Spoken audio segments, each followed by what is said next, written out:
Cheers, guys. Brand new podcast. And today we are dropping some knowledge. My guest is Chris Winters from White Squirrel Farms in America. And he talks about all things electroculture. If you don't know what that is, you are definitely at the right place because we'll be telling you what it is. As always, please like and subscribe and share and spam buttons. And yeah, that's it. Let's get into it. Welcome to the Kackbrat Chronicles. Let me start by doing this. The reason why I found you on Instagram is I went down a bit of a rabbit hole with homesteading. I was actually looking for someone in sort of the homesteading world to talk to because I find it very interesting, and it's something that has accumulated quite a bit of fame nowadays, especially on like Instagram and stuff. And then, like I said, went down this rabbit hole, and I actually came across your page, and I thought, oh wow, yeah, bloody hell, this is interesting. And I want to ask you that everything I ask you today, you must please explain to me as if I'm 3 years old, because it is. I think it is quite a complex system. And I went through your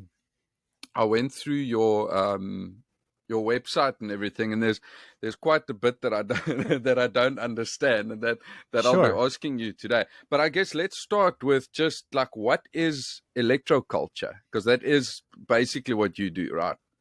Yes, I mean we employ a whole myriad and manifold of techniques on our farm that has developed over the last nearly 12 years. Just my wife and I, and our son is here. Our methods have changed. It started out as pretty much just a basic organic vegetable farm. Electroculture, to quickly answer the question, is the use of feeble voltage to stimulate a myriad of actions in the soil. Basically, I can boil that down as we get into the nitty-gritty of really how it works. Because, what it does and what is it, or, what something's made of and what something is are not the same thing. We know the sun is much more than a ball of gas as far as the role it plays. So, that comes back to the question, what is it? In simple terms, it's creating feeble voltage, meaning small amounts of voltage in the soil to stimulate actions that are benevolent to people that grow vegetables for a living, or home gardeners, anyone, homesteading for sure. It's the apex of regenerative agriculture. I mean, it's about as regenerative as it gets. The soil and the atmosphere are constantly exchanging charge. That's always happening anyway. Trees act as a conduit for those positive ions to find their negative in the ground and the earth. So that when lightning storms happen, when electrical storms happen, it's been known since agriculture's been recorded that you see prolific growth. Things green up. Nitrogens are freed, right? So we're manufacturing that effect 24/7 with equipment using free energy, meaning telluric currents and atmospheric charge, electrochemical exchange of different metals, the Seebeck effect, which is different metals at different temperatures create voltage. So we're using all these basic earth science, heaven and earth sciences to create small amounts of voltage. And then we run that voltage in the rhizome layer of the soil. And that frees up these nitrogens. The freed up nitrogens keep the ammonias from accumulating. Then the lack of accumulated ammonia makes the plants put out less infrared light, because the more infrared light they put out, the more bad insects come for them. They see that as that's the signal. The insects see light spectrums. And we do too, but we don't, there's a few we don't see, they see. Yeah. So they see, ultraviolet, infrared, and they come for that infrared light as a signal that this is a good host for you to come prey upon.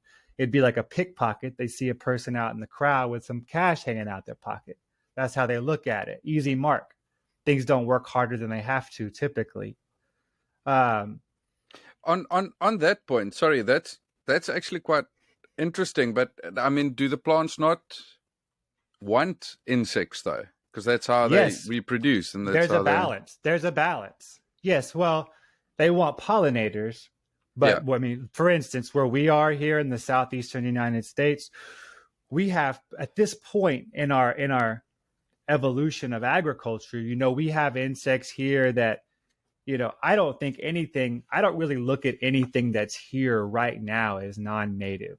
I feel like that viewpoint is a little bit defeatism because you're like, that's not supposed to be here, but it is here, right? yeah, Whether it came over from Korea at one point, like the aphids, we had our own types of aphids, but they did a different type of aphids. So the plants didn't have that resistance to those types of Korean aphids or this Japanese beetle or whatever.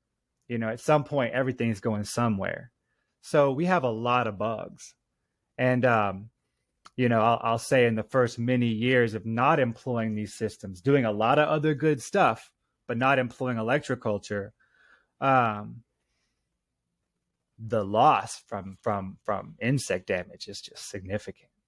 So in the struggle to keep that from happening, the workload, I mean, this comes down to like small farmers especially, being able, who don't use chemicals or pesticides, to be able to actually make a living or sell their crops or have successful crops.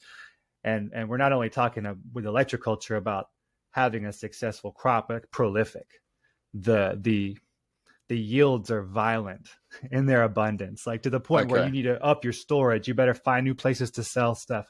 And it's not about, there's a lot of trends that have become very popular with electroculture. And I've been trying to kindly call these out in a productive way. yeah. People should do whatever they want. If you want to twirl some craft wire around a yardstick and stick it underneath the canopy of your plants and do that 20 times and say you've done it, I mean, what did that take? There's no investment there of time or resources. I think anything that's worthwhile, we see, takes a little bit of effort, a little bit of thought. And we're working with the very, it can seem complex to apply things to fields where they're not as well known. But you take the concept of a thermocouple, for instance, which is one component on my antenna design. Well, you use these all day in ovens, things that switch things on and off due to temperature variance, heating and air units. So this is technology we're using all day long. And all of a sudden you apply it to an agricultural device, and just because people aren't used to seeing it there, it seems odd. But it's like, well, no, we're just applying these things wherever they're prudent. That was a component on Justin Christoflu's antenna from 1892. A lot of these things were taking a lot of traction back in the 17 and 1800s, especially the late 1800s. The government of the United Kingdom even had a Department of Electroculture within its Department of Agriculture, as did the US for a brief period. There's an abundance of ammonium nitrate from bomb making from the world wars that they decided they wanted to sell. So we'd have things like this that enter the picture. I mean, namely greed and warmongering, which, let's be honest, those are the things that ruin all the fun. So, whatever is making traction in a positive direction is always pretty much stifled by banking and warmongering of some sort, the combination of those two, which they never are too far apart from each other. So, it's not because it didn't work that it left the scene. It's because it worked too well, to be honest, and you're not able to sell what's free. It's the same reason we don't have free energy everywhere, Yeah. You touched on something now, like you said, just putting a piece of copper wire around a stick and putting it next to your tomato plant. This is, I think, actually what drew me to your page, is I saw the stuff that you guys make, and some of the stuff's like really intricate and lots of parts to it. And my initial thought, now I've been in agriculture most of my life, mostly with animals. I've never planted anything in my life.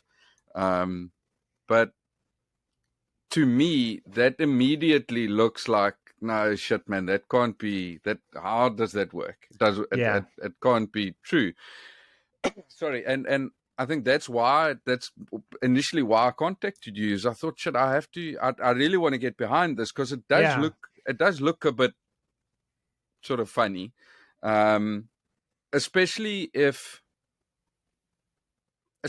you take it as far as you guys go, where you really get behind the science of the whole thing. Yes. And like I said, I went through your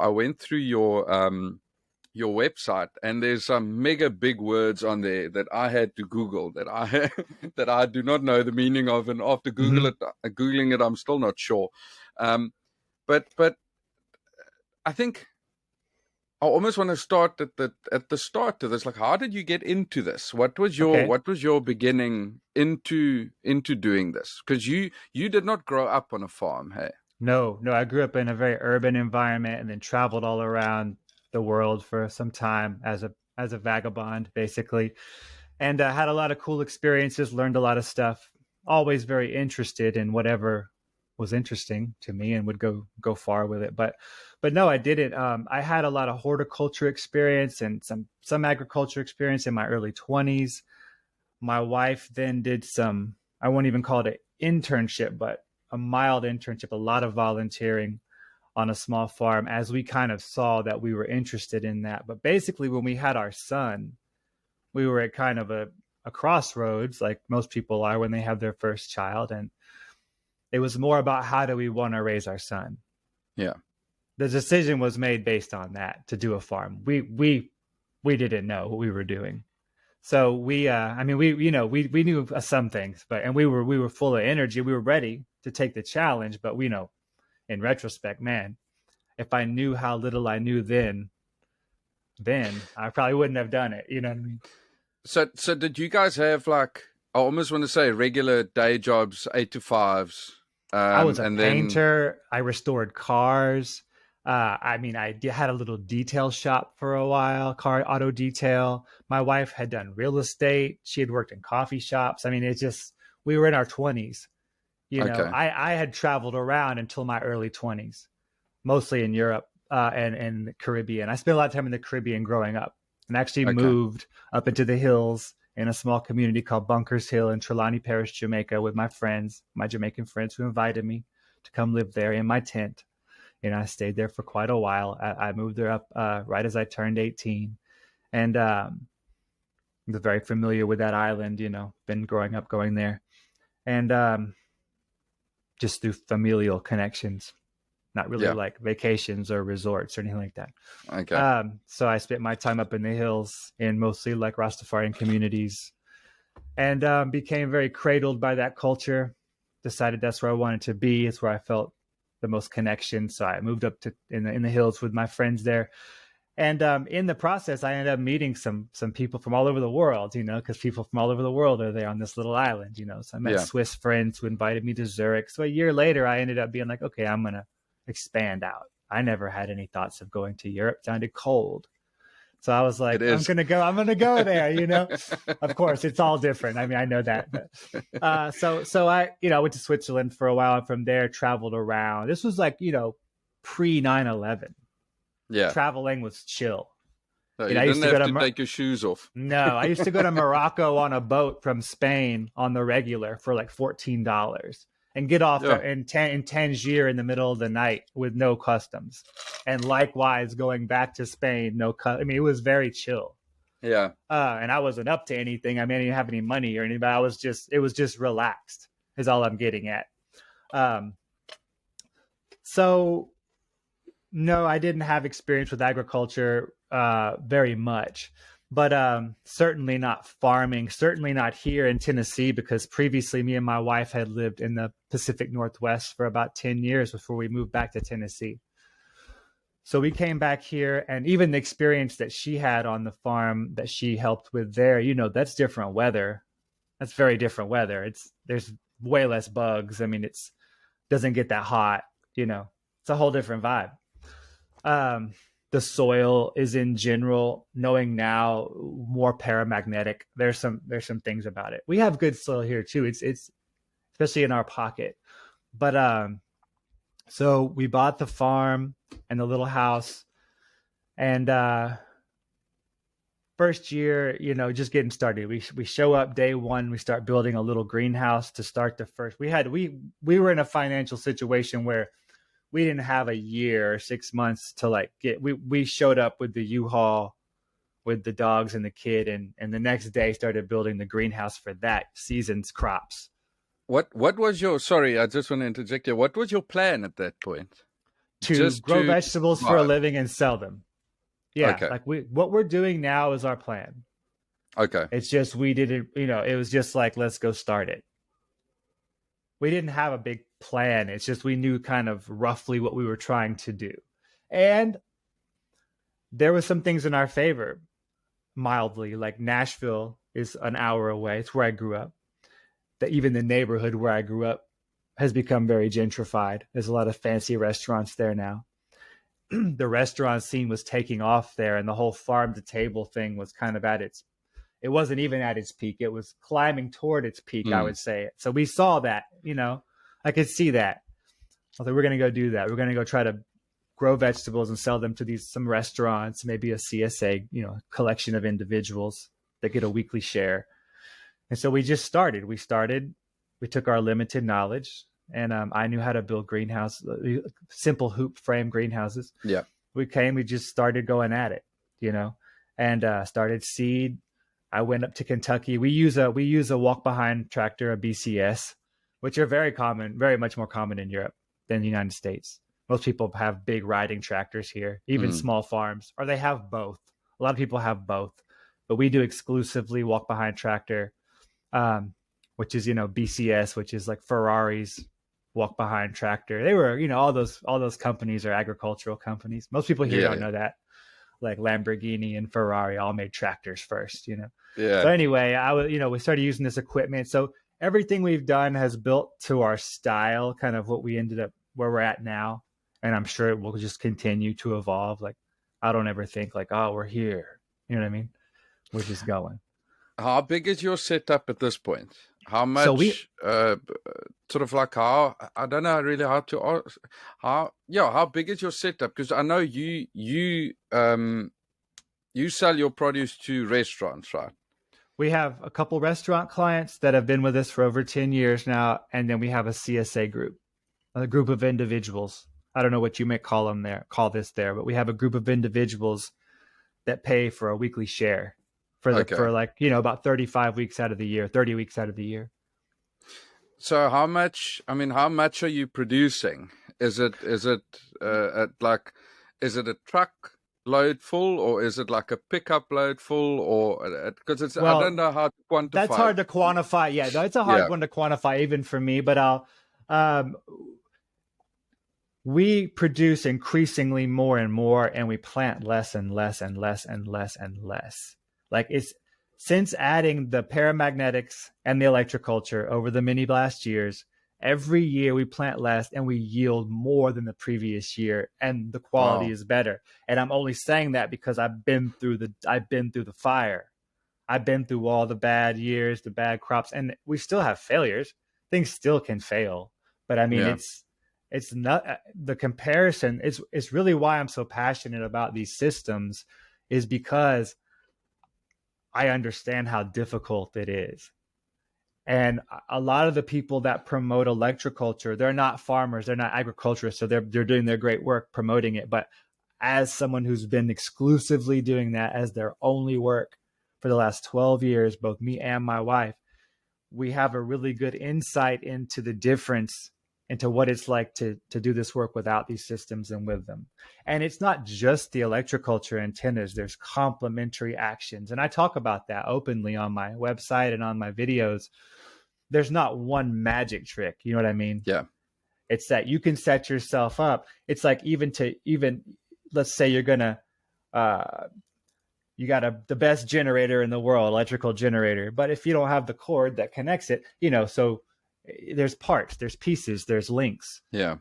You can't capacitate electricity into something with low capacitance. So you have to build soil with high capacitance. And that's how do you do that?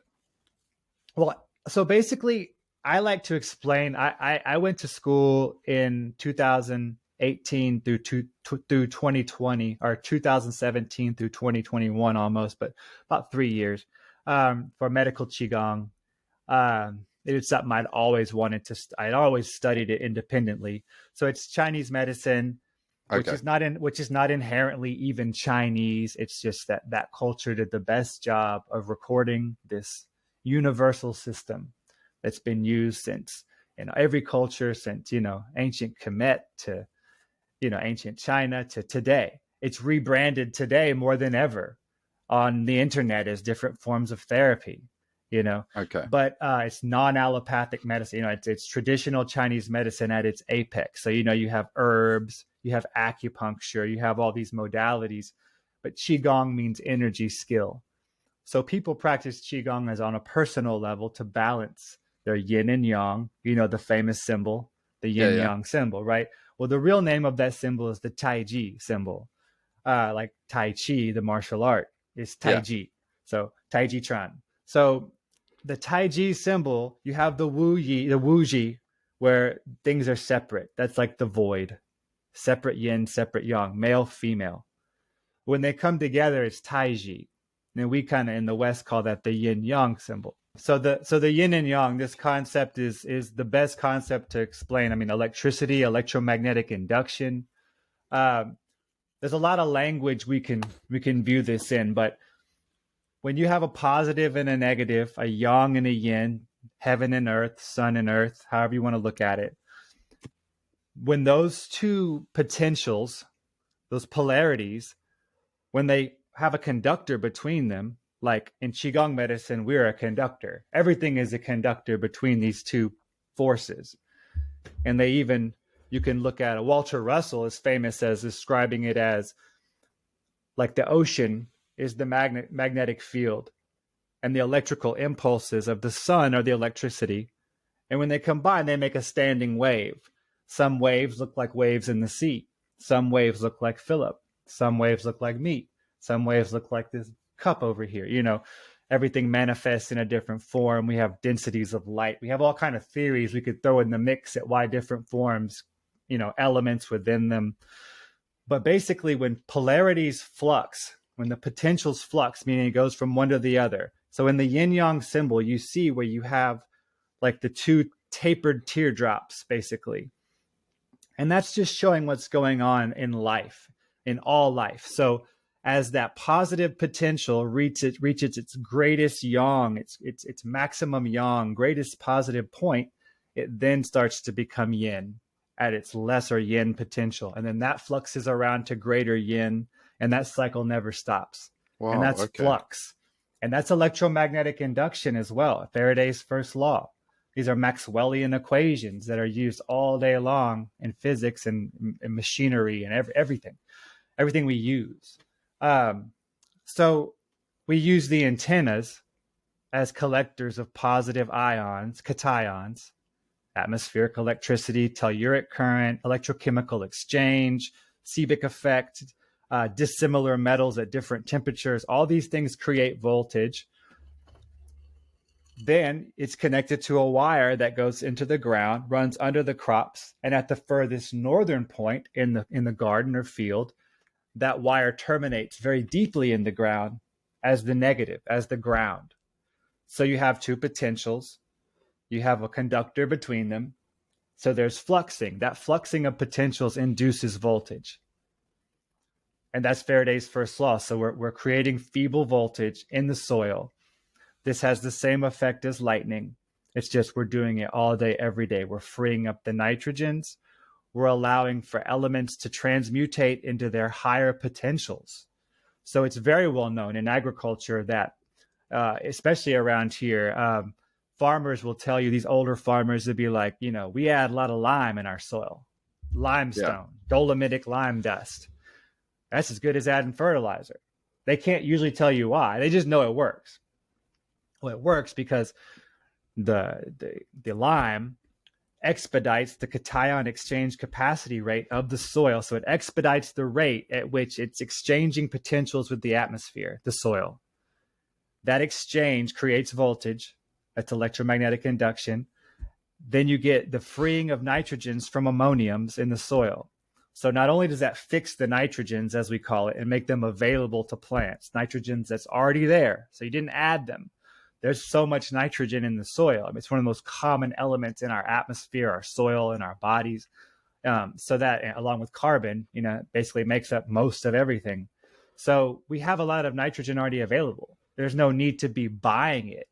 This goes back to the homesteading idea of creating things, not buying things out of the system. I mean, that's basically what's required to homestead truly and very authentically, is to be creating your goods and for the most part, and maybe bartering for the other ones, and minimally self-sufficient. And minimally interfacing with retail purchasing. That's how I see it. But so am I correct in saying that this whole system is just making the stuff that's in the soil just more readily available to the plants? Yes, and that's one step of it. That's kind of like, okay, yeah, we see it greens up the plants and all these things we can see. We notice bigger, faster growth. However, you'll see on the internet a lot of the promotion of people getting like really, really gigantic cucumbers or zucchinis. Well, that's just negligence. That's just you didn't harvest it, because everybody who grows those vegetables, who knows what they're doing, they harvest them at a nice size, not too small, not too large. The seeds get larger as the fruit gets larger. The skin gets thicker as the fruit gets larger. The water content is higher. It's not as sweet, so the Brix level is lower. You have all these components, especially if you're going to, eat or sell the food, especially if you want to sell it for top dollar. So if you're trying to homestead or farm, you're going to want to get the maximum amount for your efforts, because the work is very, very demanding. So whether that's animals or vegetables or crops, farming is it's well known how laborious it is, especially if you're not doing the things that most modern commercial farmers are doing, spraying the pesticides, putting the chelated salt minerals, fertilizers in the soil. So by freeing these nitrogens from ammoniums, you're also then not letting the ammoniums bioaccumulate. The bioaccumulation of ammoniums is not good for the soil. The plants that are in that soil send a stress signal in the form of infrared light. The insects see that infrared light, the bad insects especially, because they're the ones out looking. The like we talked about earlier, the insects that people call native kind of have their flow figured out. Yeah. But these other I'm going to go feed on that. Let me try that. So they're going and they're feeding. We could theorize, and I'm sure there's a lot of science behind, like, let's say an insect comes from somewhere where it came from. They probably have a plant that they're very symbiotic with, but now it's in a different place. So it's feeding on your eggplant or something. So by not putting out that infrared light, they just don't see the plants as hosts. They're going to go where the weak plants are. So if your neighbor's plants are putting out a bunch of infrared light, or that horrible crop down the road, that 80 acres of whatever is putting out that, they're going to go there. Now, they probably going to spray the chemicals over there and kill them. And I'm not referring to some specific place next to me. I just mean, like, in commercial farming, they have all these ways that are pretty much like, I'm going to take care of that real quick, but to a detrimental long-term effect. And then it's known, sorry, go ahead. Sorry, will this then also, one of the effects of this will then also be that you'll be able to farm organically more easily then? Exactly. That's exactly it. Well put. That's what I mean by the apex of regenerative agriculture, because once these systems are installed, and they're relatively inexpensive, in the world of farming, the equipment that people buy, and it's wild, So, the relatively inexpensive equipment installed one time, and it does all these things. Again, the pests, the bad bugs, they also spread the soil-borne disease, because they're crawling in and out of the dirt, usually right there at the base of the plant. Yeah. Because they go and they hide and they come out, and so there's all these effects that happen, and then it's also a domino effect. the plant gets the bugs. It's even more red light coming out of the plant. It gets the disease. They're even more detrimental. It starts spreading. Things become systemic. I don't see that anymore. I used to see it a lot, and we don't see that anymore. How quick of a positive change will you be able to see? Let's say, for argument's sake, I start a small little garden in my backyard with 2 or 3 different types of vegetables, and I put one of these things up, one of these poles up. Is it something that'll take me 2 or 3 yields to really see the positive side of it, or is it something that as soon as I put that thing in, the plants will directly have a positive effect then, or positive outcome? Yes, good question. There will be immediate action. It will start working immediately.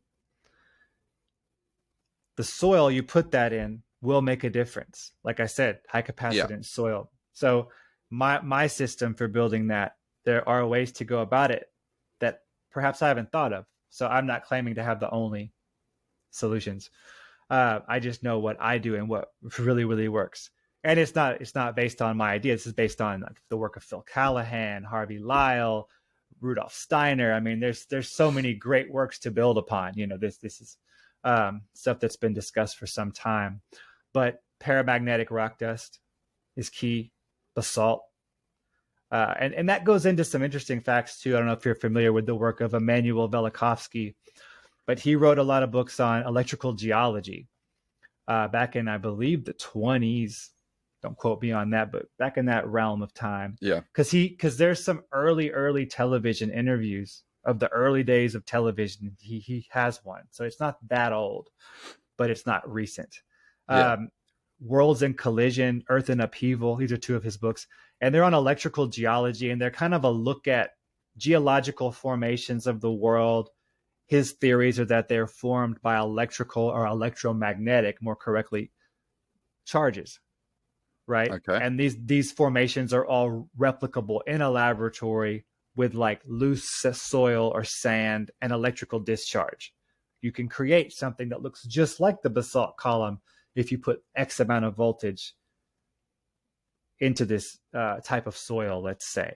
So there's a lot of things that have been proven about his theories since he wrote these books, about the possibilities, at least, of them being true. But one of his main points is about basalt columns, because there's like mountains of basalt, but there's pretty famous structures, basalt columns, and they grow hexagonally. And he has theories that there are big electrical discharges from the heavens, basically from celestial bodies that interacted with the Earth's negative and formed these structures through electrical discharge. And basalt is extremely paramagnetic, which just means inclined toward magnetism, versus diamagnetic, which is not inclined toward magnetism. So like, is you that have basically like push and pull almost? Yeah, yin and yang, push and pull. Okay. So even in the martial art Tai Chi, the 2 types of movements are advancing movements and yielding movements, yang movements and yin movements. We know that the only way to make a child is a male and a female, right? We know that we make electricity with a positive and a negative. It's all the same thing. There's only one way electricity is created. In Qigong medicine, as a personal practice, we collect positive, solar, heaven energy from the top, and earth, negative, female energy from the bottom, and we combine them within ourselves. That creates an outward field known as the Wei Qi field, or the outward electrical field. This will be the same concept as the voltage spreading from the wire in the soil, connecting positive and negative in balanced phase. There's always a propensity toward negative or positive within a charge, just like a person is always born in a propensity of either expressing that as male or female. Even though internally you could have feelings toward the other, you can be empathetic, or you can have feminine attributes or male attributes. But what I'm saying is you're born in a propensity in one phase or the other. And it's the same way in electricity.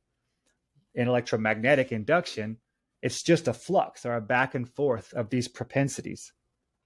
So when the positive reaches its greatest point, it fluxes back toward the negative. And that's what creates the voltage in the soil. Well, this might be a funny question, but will you as a person roaming around, like I said, my hypothetical little garden with 3 types of vegetables in my backyard. How long will it take? If I put one of these, what do you call it? Electroculture antenna. Okay, if I put one of these antennas in, and how much of an effect will I have an effect on it? Will you as an individual, as a person? Me as a person walking around it, will I have an effect on it? Well, being, I think being negative or positive, or I would have to say yes. I will say that in a very expansive way. Like, you know, you can still get in a bad mood and have positive effects from your electroculture system. Okay. So no, you're not gonna, you know, and I guess that goes back to the power of your cultivated we all have our energy, and then some people train to outwardly push that field. Some people naturally have that, you know. It's just how much of an impact do you make energetically when you walk in a room? That might be more, you know, do you change the energy of a space? You know, those are things only you know about yourself. So yes, I think I know, at least in my heart of heart, in my heart mind, in my intuitive wisdom-based mind, not in my academic like ego mind, that it's all, everything is connected. Nothing doesn't influence another thing through quantum entanglement, however you want to describe it. I mean, so yes, but when you install these antennas, you know, you're installing them. The aerial antennas are going to go up at least 20 feet on the antenna is mounted at the top of a pole. Once you get down around 15 feet, a lot of those positive ions are going to pair with the earth. So that's why we want to put the aerial antennas up higher than that. So we're catching those free electrons, those positive cations, into our antenna. It's collecting, and then it's sending that down the wire that's connected all the way. Even if your garden is, these systems run magnetic south to north. Okay. So your antenna would be mounted at the furthest southern point you can get, and it would terminate at your furthest northern point. Each antenna, one antenna and one ground line can go for 5,000 miles, infinite. Wow. Infinite south to north distance. The east to west spread is approximately 20 feet of influence. Typically, Justin Christoffel, who is like the father of this, would say one season, give your systems one season to capacitate. But he wasn't factoring in the capacitance level of your soil. So if you built soil, how do you know these? Because I feel like it's very specific, saying this amount east to west. How do you know that? Well, there's been so much research done on it. Visual effects mainly. I mean, when you farm the same crops in the same soil for a decade plus, you know what you see, just like any field. Like if you're a welder, you know when your flux has gone bad because your metal isn't flowing. So every field knows the intricacies of itself. You know, everyone who's spent a long time doing the same thing can tell you when something isn't right or when something is getting way better. There's been tons of resistance tests done between positive and negative, but the majority of the results are visual. Or as people who have been agriculturalists for a long time, they've grown things without it, they've grown things with it, they've done side by sides. They, you know, like if you see a side by side electroculture test where it's like potted plants on a balcony, something else. Copper does have natural antibacterial effects and but that is because of the vibration. So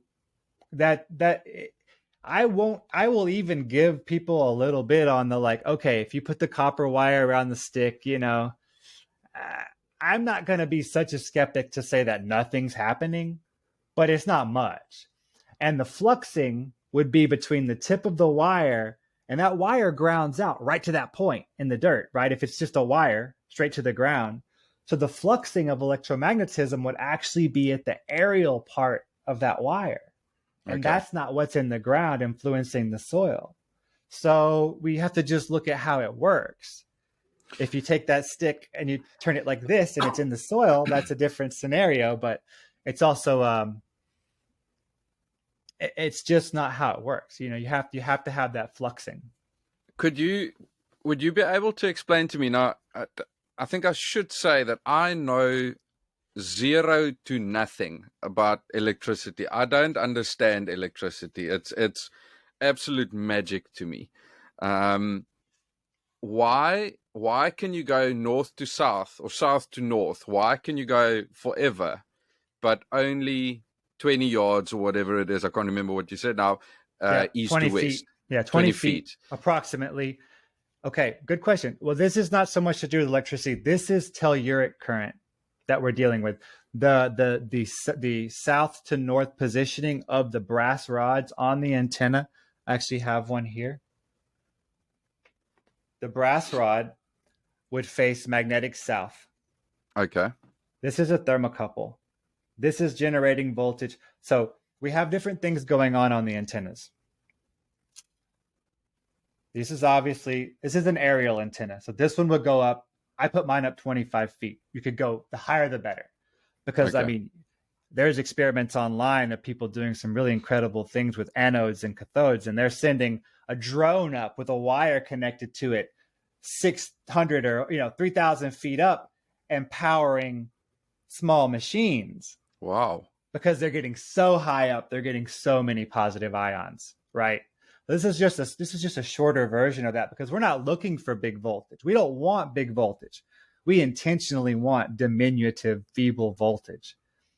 You could hook up a current from your home electric socket to your plants for an hour or two a day and get a good result. But if you left that on 24/7, it would fry them out. Yeah. It's too much, right? And China, the nation of China, actually does electroculture like that. They use like generators to induct large jolts of large inductions of large voltage for brief amounts of time. Wow. And there if you Google Electroculture China, the World Economic Forum, it's just report after report of how insane their yields are with it. So they know what's going on, and they're going to utilize all technologies way faster than we probably are here. So yeah. And they're doing they're not using the free energy version. What I'm promoting is a passive collection, free energy, 24/7. You're not running machines. Yeah. That's what Stuff that's available. Yeah. So back to the telluric current. The telluric current is the current of the earth itself. It flows through soil, water, everything. There's no medium it doesn't flow through. And it flows from a south to north pattern. And you can look at that as a toroidal energy flow, like a donut. So it doesn't matter if you're a heliocentrist or a flat earther. Doesn't matter. It's a toroidal energetic flow. That is observable. Marco Rodin vortex science, mathematics. It's all there. If you want to know about it, it's there. Rodin coils, Marco Rodin, vortex mathematics. That's the toroidal model of the earth, right? And the heart too. The heart is a toroidal field. We are small universes. In China, in Qigong medicine, one of our main practices is called the small universe. And there's even pictorial graphics of the body is a small universe. And then the cell would be a smaller universe. Everything goes down. It's the same. It's turtles all the way down, as they say. Yeah. You know what I mean? So it's the same thing again and again, just bigger and smaller, right? So on this antenna, the brass is excellent for conducting telluric current. Brass has been the standard on the antennas since the 1800s for the telluric collectors. That's facing south.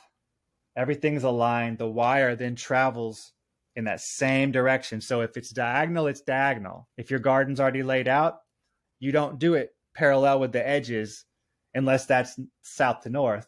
Yeah. You do it with the magnetic flow of the earth so that you can keep that telluric current flowing through that line. So our positioning is almost exclusively for that one component. Okay. These magnets are in line with that telluric current. You can discern the polarities of a magnet with a compass.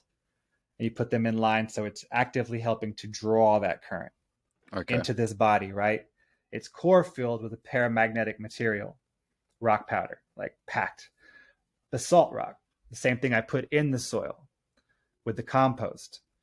So basalt rock in its raw form is one of the only rocks that has high capacitance. So it basically turns it into a rock battery, right?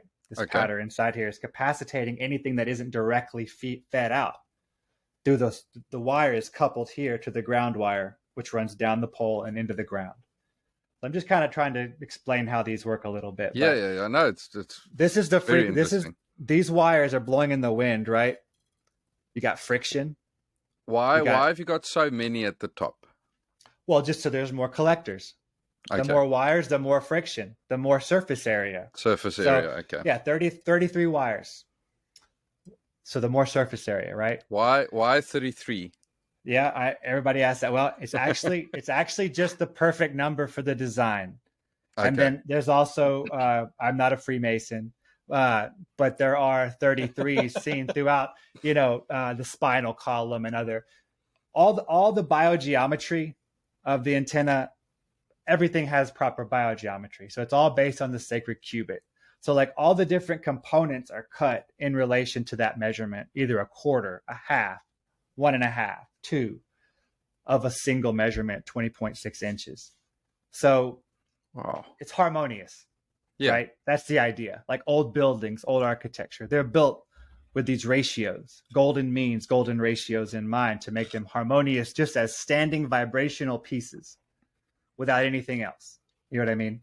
Yeah. So this is the thermocouple. So whenever the temperature changes up and down 10 degrees or so, this is sending out 30 millivolts into the system just directly, because there's two different types of metal in there that arc at different temperatures and create voltage between them. And there's all kind of different thermocouples that utilize different types of metals, because there's a lot of combinations of metals that will do that. This is known as a voltaic stack, named after Alessandro Volta. The word volts comes from him, an electrical scientist from Italy. And he basically designed the first batteries, and he's working with electrochemical exchange. So zinc and copper, when they touch, they create voltage. Just like you can take an American penny and nickel and put them together and put a voltmeter to them and get a current. If you were to dip that in salt water, you might get 10 times that current because of the electrolytes, right? So here we're using that when it rains on them. Rain does contain electrolytes. You get a little bit more when it rains, but they're always producing current, these two metals, when they touch.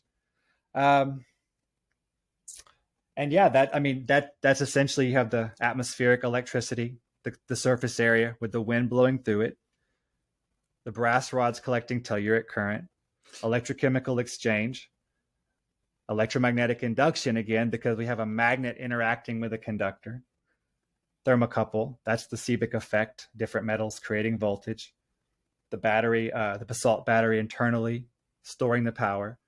All the first batteries were just stacks of these metals submerged in electrolyte paste. And basically that's all the D battery is still. Yeah.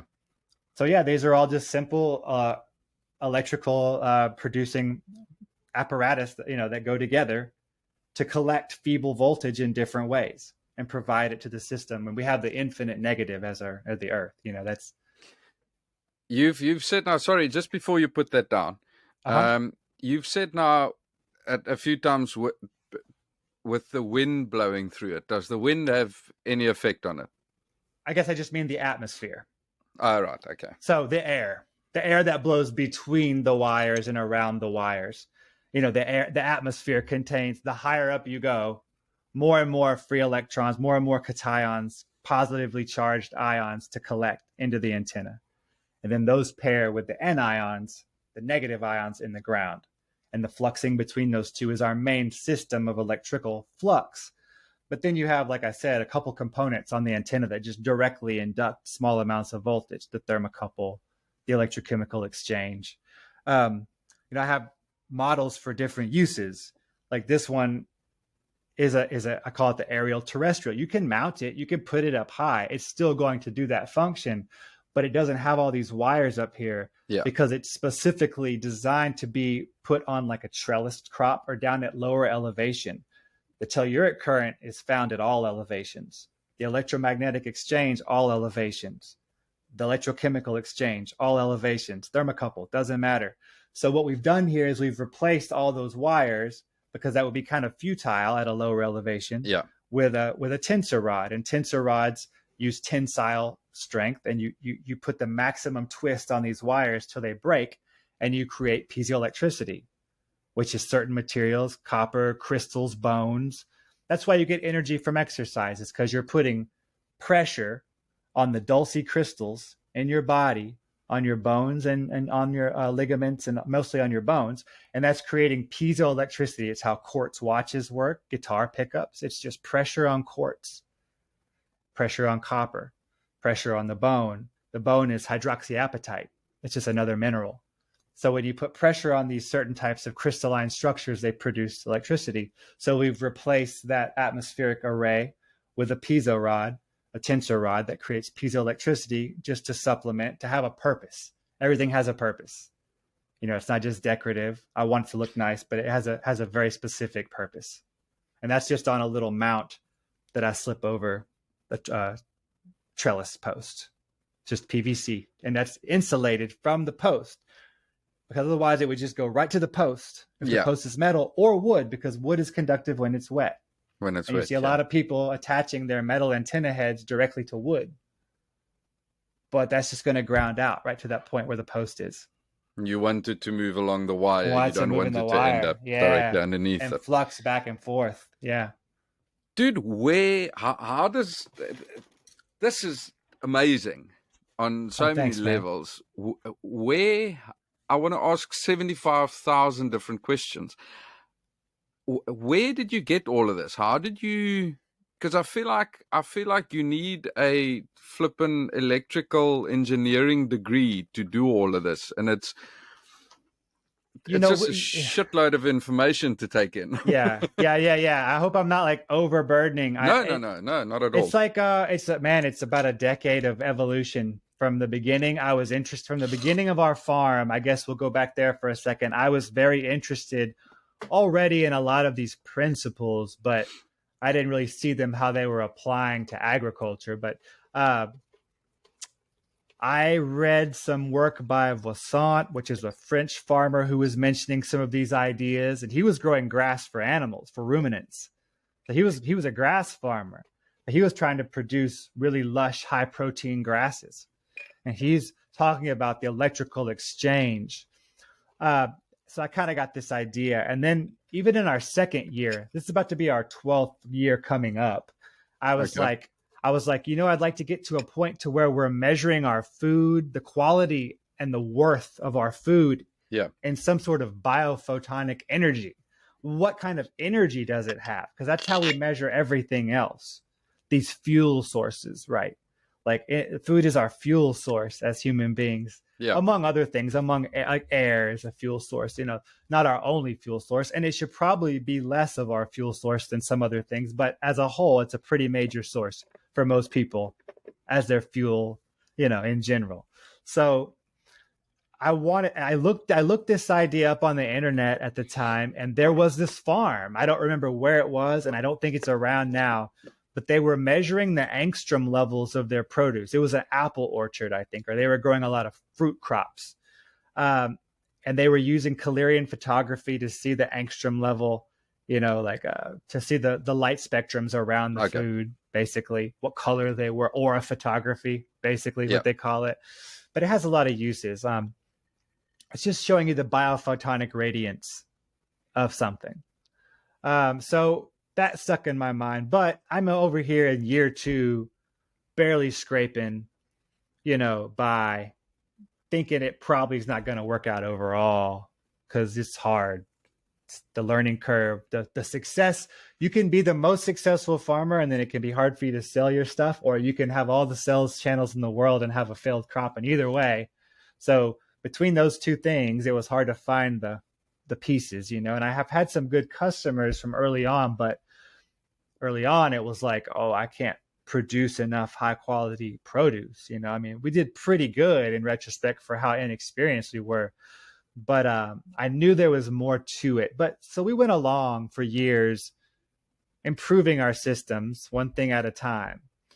And then a few years in, I got into the paramagnetic rock dusts by reading Philip Callahan's book, Paramagnetics, and some other pieces.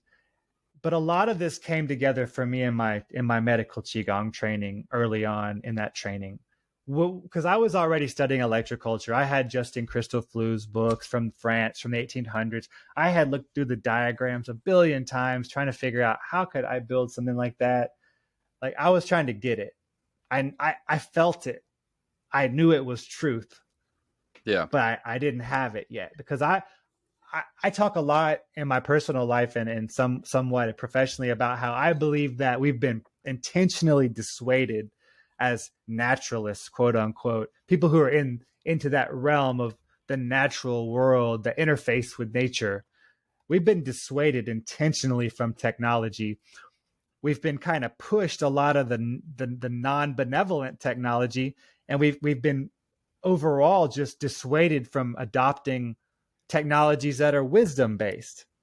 We've really pushed that the artificial intelligence and not the authentic intelligence, not the wisdom based technologies. Like, technology is utilizing something that's already there for your benefit. It's not creating things that are detrimental and employing them anyways. Yeah.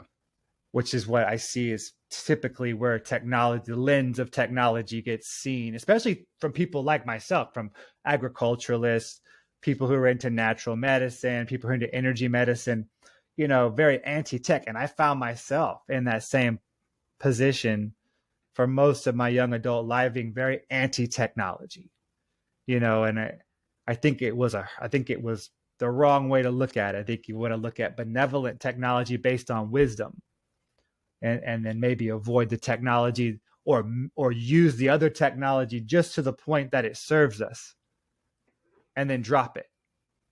Yeah. No, use it like right now we're doing nice work together from other places in the world. That's really cool. This is valuable. But is getting online and just mindlessly scrolling valuable? Usually not. Sometimes you do come upon things though that are interesting and spark a whole new interest.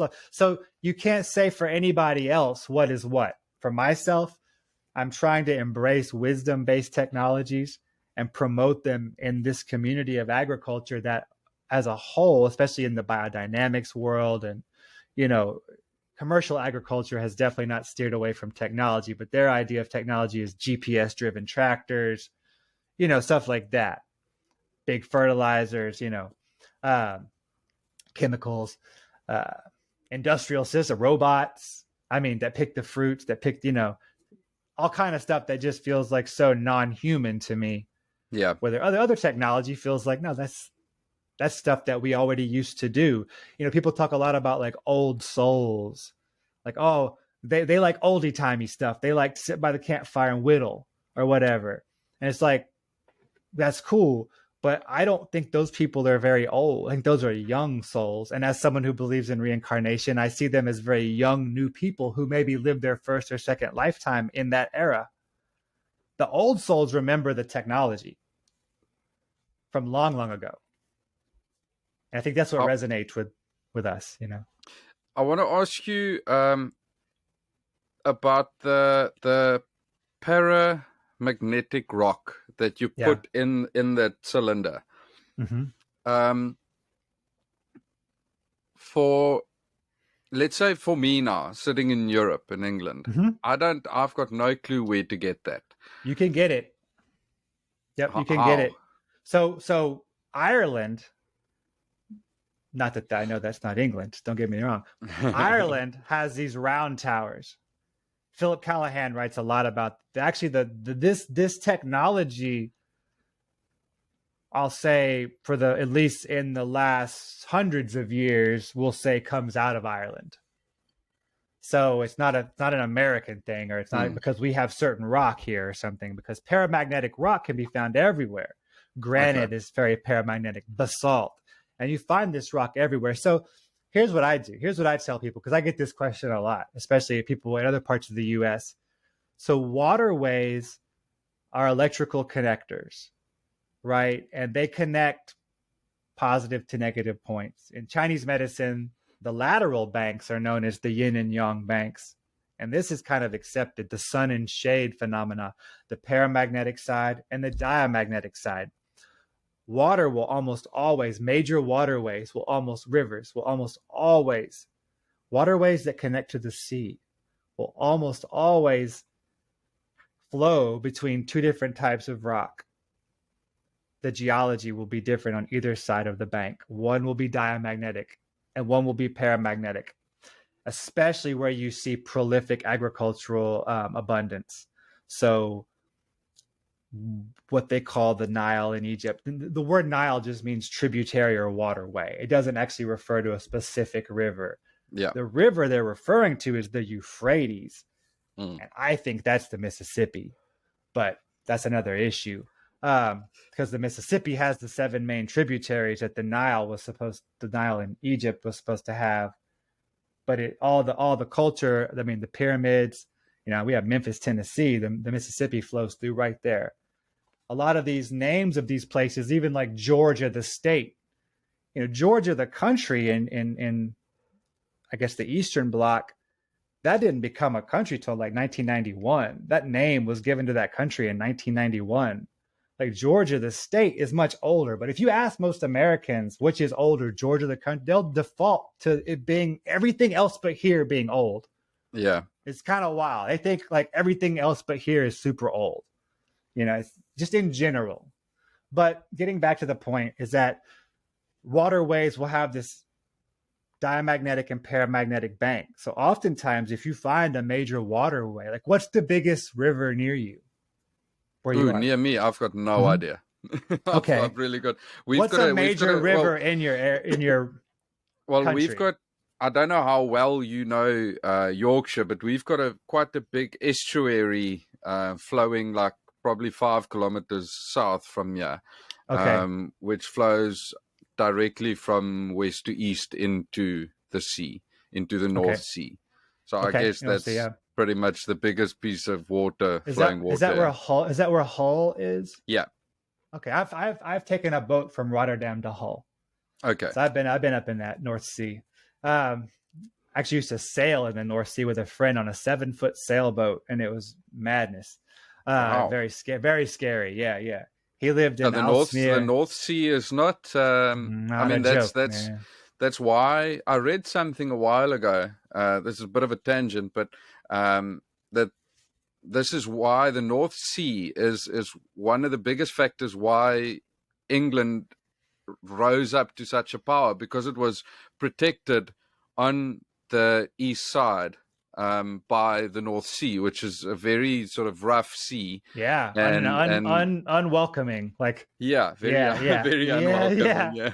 Very unwelcoming body of water, especially after growing up around the Caribbean Sea. You're like, or like that was my water that I would be like, oh, that's the water I like. They're like, oh wow, this is crazy, but it's fun.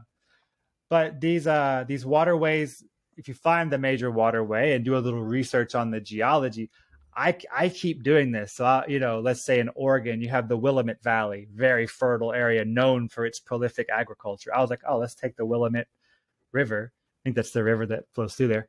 And it is. And I did research on the geology. Sure enough, granite on one side, limestone on the other, I think.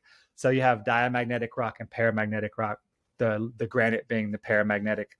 They built a lot of old buildings out of granite because of its piezoelectric properties. It has all the crystals in it, and when you press it together, it creates energy. So, this was like the pyramids. Pyramids, yeah, exactly, and even more modern buildings, like a lot of temples, a lot of even Masonic structures. Like, I mean, I've been in one and explained that was exactly why they used the granite in 1911 to build the building in Nashville. That it was built by Benjamin Allen, this like kind of local mystic in Tennessee, who was like a friend of Edgar Casey's, if you're familiar, psychic guy out of Kentucky. Yeah, he's kind of famous in the US, but I don't know how international. Anyways, waterways will often flow through these two types of rocks. So if you find a major waterway and you do the research on the geology, sometimes you find, there's some paramagnetic. I have yet to not find that be the case when I research it. But I mean, I haven't researched every waterway. And I'm sure there's an exception, especially like geological events happen. I'm sure things can change and get shifted around. One of the reasons that our soil, especially in certain areas that are historically agriculturally prolific, why we have dolomitic limestone here as our bedrock. It's very diamagnetic. So in some areas like here where that's our bedrock, it would be even more imperative to add that other phase, that incline toward magnetism, paramagnetic rock, into the soil. In some places where the paramagnetic or the bedrock may be granite or something, it may be less necessary, or you make it add less. But ferrous tools, iron tools, plowshares, tiller tines, harrow blades have been going through soils for some places for a long time, for at least hundreds of years. And it's just like when you leave a magnet on a screwdriver, the screwdriver gets magnetic, but the magnet is losing magnetism. There's no give without a take. Yeah. So there's no push without a receiving of the action. You know what I mean? That's one action. So even though it's viewed as two. So it's, it's like the same concept. We've taken the magnetism out of the ground in a lot of places that even did exist previously to the use of those ferrous tools. It would be very beneficial to change out everything with copper, but copper is a soft metal and doesn't make the best agricultural implements. So I think a better solution is to add the paramagnetic rock. But any area has this. Back to your question, any area you can find diamagnetic and paramagnetic, because it's critical to the formation. Water is in rivers. It's part of the reason why it's alive. It is the reason why it's alive. It's not alive. Like the movement can even be seen as a yang to yin flow, a positive to negative flow, or an electrical connection, because in electrical science, all current always moves from positive to negative. If something's going from negative to positive, it doesn't happen. That's not current. Yeah. That's against the flow, that's burnout or short circuiting, right? Yeah. So current is, in electrical science, the word applies to a positive to negative flow. Water in its movement is always, we view it as elevation. But again, what something is made of or what it appears, what it is, are different. So we have the higher elevation, like in feng shui, which is a part of qigong, and it's become popular. People lay out their rooms and their houses based on elements and stuff, right? But yin and yang are also always relative. So you have like a house, a 2-story house. The floor in the first story on the bottom level of the house is yin to the ceiling because it's below it. It's lower in elevation. But the ceiling of the first floor is yin to the floor of the second level because it's under it. This is higher, right? So they're relative positions, theory of relativity. All this ties into quantum physics. It's also highly supported. So if you take these principles, you look at them through electrical science, through indigenous cultures, through energy medicine, and through quantum physics, and just applied earth sciences, you see that it's all the same function happening again and again. So the question then becomes, how do I apply this life-generating function to what I'm doing? That's the question. It's not how do you generate life. That's pretty easy. Even back in the day, you had an English scientist, I think it's Andrew Cross, or maybe it's von Helmont in Germany, but early 1700s scientists doing a lot of experiments with electricity, with homunculus and different, all kind of like wild alchemy and stuff. But, you have this concept of generation through putrefaction, through where, okay, I take this rotten apple core and I seal it off from everything else, but then maggots come out. Where'd the life come from, right? So you have like sometimes very back in the day, especially, and today to some degree. Today we're more stifled by academia. Back in the day, they'd be the church saying, no, that's abiogenesis. That's life without a mother and father. No, it's not. You just don't have a microscope big enough to see the copulation of those yin and yang energies making life. Or you don't know how to see that. It's not that it isn't there. Lack of proof isn't proof of lacking. Yeah. It can be, but generally that's not the formula. Like, give me a second. I'm this is a lot of information to take in, Yeah, and I feel like I yeah. need to concentrate, and I really need to whittle. So give me 2 seconds. Hmm. Otherwise, I'm going to piss my pants, to put this No. Do your very thing, fucking brother. Yeah. flatly. So give me a second. I'll be back Do now. your thing, bro. Here we go. Sorry, it's amazing Oh, how you're good. much concentration you lose when your bladder's very, very full. Yeah, I totally know. I try to go to the grocery store sometimes and like avoid going into the bathroom to pee. I'll make it home, and then I can't get my groceries right. I'm like, okay. Okay. You like give up on stuff you really want, and it's like an aisle away. You're like, it's not worth it. It's not worth it. Fuck it. Yeah. This is one of the most interesting conversations I think I've ever had. Truly, Thanks, this is really amazing. And I've never felt like such a big idiot. But I'm gonna just ask questions because I feel like I'm learning a lot. The implementing this system. If I come back to saying, in my little 3 types of vegetable garden in my backyard, if I've got subpar soil that's contents are not as, let's call it, bioavailable as it should be, if I implement the system of yours and I put these antennas up, will it over time change the soil in such a way that I make it a lot better? Or will I have to set a proper environment first, get proper soil first? Or can I just put this antenna up and over time get proper soil out of it by changing the makeup of the soil? Yes, most certainly you can. It's just a matter of levels. You can definitely install it in subpar soil. It would be one of the best things to do. It's one of the main things I recommend it for, because what this does is, through electrical action, through stimulation, elements change into higher potentials. Like blood work and soil tests are just a glimpse of that moment. But let's take the basalt rock, for instance. When you put it with compost that has humic and fulvic acid, which is just carbon broken down, humus is just carbon broken down into an unidentifiable form, like an imprintable carbon. When you combine that with basalt rock, which is highly paramagnetic, electrically charged rock, about a month in, basalt rock is dark gray. You can look in that compost pile where you put the rock, and you can see that the rock is now white. And you can go test it in a lab, and it has now turned into nascent lime, or newly birthed lime. It's opposite phase of magnetism. It has fluxed polarities into a higher potential. This is the difference between, I was talking about how farmers add lime to free up the nitrogen in the soil, but bagged lime is like inert rock powder. It's like rock powder that's already fluxed potential and it's at its new stasis. It's like prepackaged food.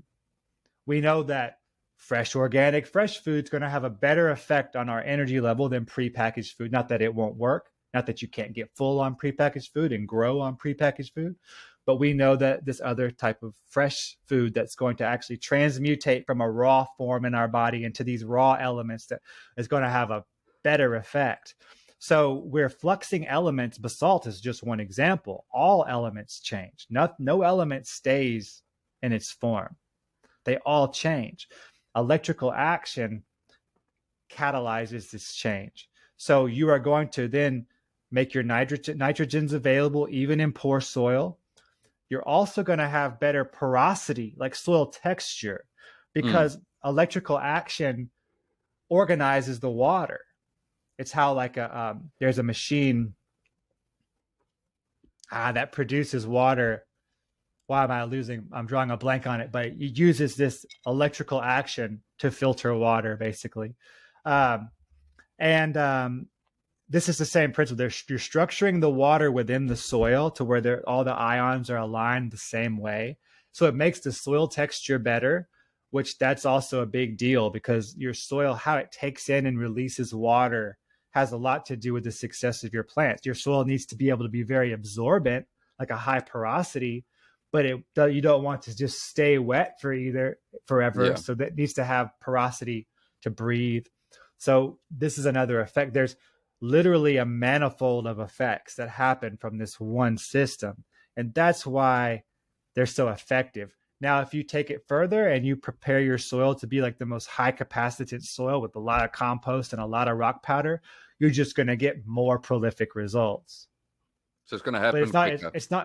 it's not a matter of will it happen or not. It's just like if you want to go buy a Porsche, but then if you want to put a turbo on that Porsche, it's going to go faster. It was still a Porsche before. You've just made it faster. You've just made it more, you've just raised the amplitude, or however you want to look at it. There's other harmonious practices with electroculture. Rock minerals are harmonious with electroculture as fertilizers, compost, radionics fertilization, which like I make a small antenna that people use in their homes and house plants. So this would just go into a container. So you can use it indoors as well. Yes. Oh, wow. Because I mean, like I said, telluric current, it's always there. It's in the water, in the walls, it's everywhere. You point this south, same way. The magnets work the same.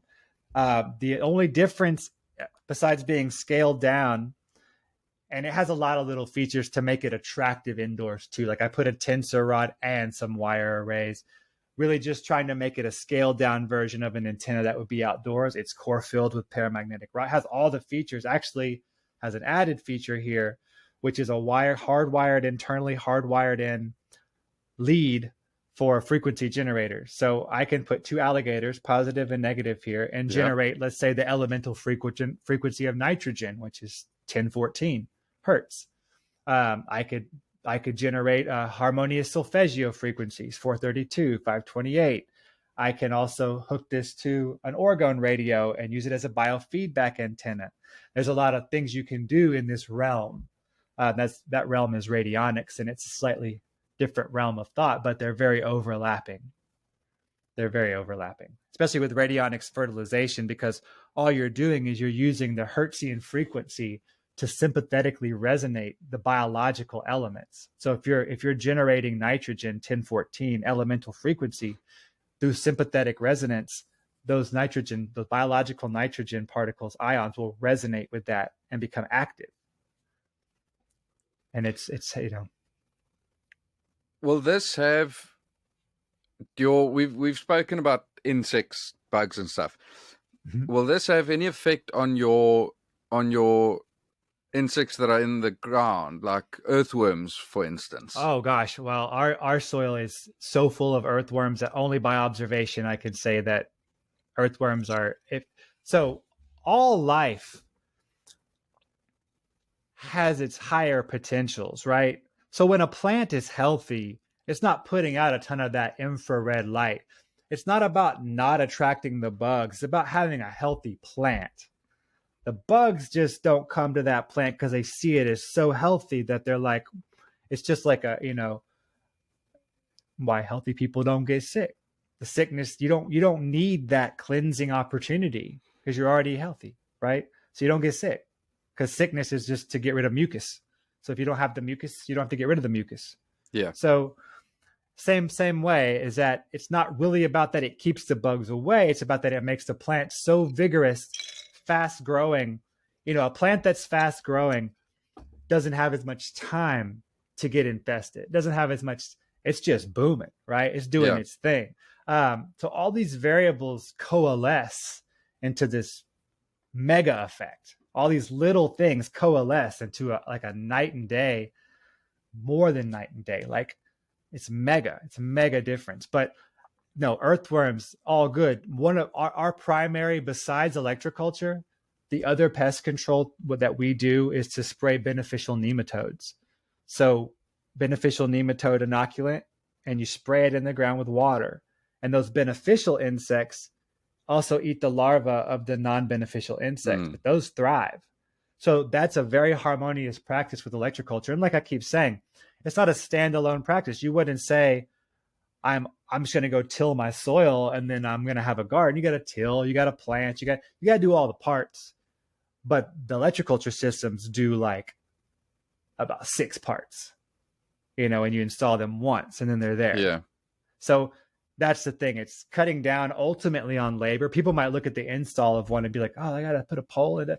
Well, yeah, but if you, as an agriculturist, count up the time you spent fighting insects, fighting disease, you're gonna realize that that's nothing, compared to that year after for years. Yeah. You add up that time, you add up the money that you're going to make if you're selling crops or not buying the food because you're growing it to eat. It's going to pay for itself in like a week. I mean, it's once the systems are in, it's a recoupable investment. However you look at it, whether you're doing it because you're a farmer or whether you're doing it because you're a homesteader, it's gonna take care of all these ever-present issues. It's gonna aid in taking care of all these ever-present issues in a way that other systems just fall short. In my opinion. I mean, yeah. Let me just ask you this quickly, because I've always pronounced it yin and yang. Is that because that's yang. not is It's it yang? Yeah. Okay. Just But wanted that's, to get that. I mean, that's pronunciation. As long as you know what you're talking about, plenty of people say yang. Yeah. And I'm I always no thought it's I'm no yin and yang. linguist, but yeah, no, I mean, same thing as long as the principle is the same. Okay. Well, but it's possible in Chinese that yang, that pronunciation, means something completely different. Else, yeah. Okay. So if you're pronouncing it from its point of origin, okay. I guess. But I get the idea that this all sort of comes back to a balance, sort of getting things back to a proper balance. And now I want to come back to something that you said earlier, where you guys are at this point in your process, you're planting less but producing more. So is there a negative side to this? Do you think you'll get to a point where you're producing too much? Or that do you not? That could happen. That could happen if you don't adjust your planting level. I think the beauty of it is that, I mean, if you plant if you're planting tomatoes, for instance, and you can get the same yield out of two 100-foot sections that you can 5, I mean, you just cut your whole work down so significantly. I mean, the amount of plants you have to start, seeds you have to buy, potting soil you have to buy to start the plants, greenhouse space, the fertilizers that you made. We make a lot of compost teas. It's all that work making those and resources to grow those plants. Then the transplanting action. Each one is transplanted twice. Then you have to trellis each one. You have to run the string on one twice a week. You add up all the actions, and if you could get the same yield, so it's about being able to produce. I mean, talk about, like, I don't even get into the urban farms that much, but urban farms, home gardener, you're talking about taking small spaces and producing amazing amounts of food. I mean, insane. And like I said, it's not about growing like a huge melon or a huge zucchini, or it's not about big food. You see that a lot in electroculture promotion. Yeah. You see these few little things that are kind of like such fringe elements. Like, the only way in which you could look at a really big fruit or vegetable and say that that is a positive result of electroculture is just simply that there was enough energy there for something to get that big and for it to stay good that long without rotting. But as far as that being the goal, that's not the goal, but the amazing realities of electroculture far surpass the kind of fantastical, like, oh, you can get this giant melon or something. But at the end of the day, like, nobody really wants that. Like, no chef wants to buy a giant anything. But they're actually more so prone to buy small vegetables. And you're like, okay, well, I'm not going to harvest it that small, but there's a right size. But I feel like there has to be, because everything works in like an equilibrium. So I'm wondering now if there's not a sort of like pivot point at some end where, as I said, you guys are planting less but bigger yields, bigger in terms of quantity. Yeah. But the quality of, let's say, tomatoes, the quality of those tomatoes, will there be a sort of downside somewhere where they might not, you're getting double the yield, but the quality of the singular vegetables that you're getting go down at some point. No, absolutely not. It's the opposite. Is that? It's the opposite effect. And when I say yields, I was actually about to say another caveat of that is, so electroculture, like for instance, on peppers, we grow a lot of different peppers, sweet peppers, hot peppers. We used to, before we ran electroculture lines under our pepper crops, we used to lose so many peppers to blossom end rot, where they start rotting at the tip, or rotten spots, right? Or even spots where the sun hits it, they become vulnerable and rot. Beautiful peppers, almost fully red or red. We rarely got jalapenos all the way, or certain peppers like all the way to their full ripeness, especially at the end of summer because of these issues. We have not thrown away it's like doesn't happen anymore, and it's the only thing we've changed.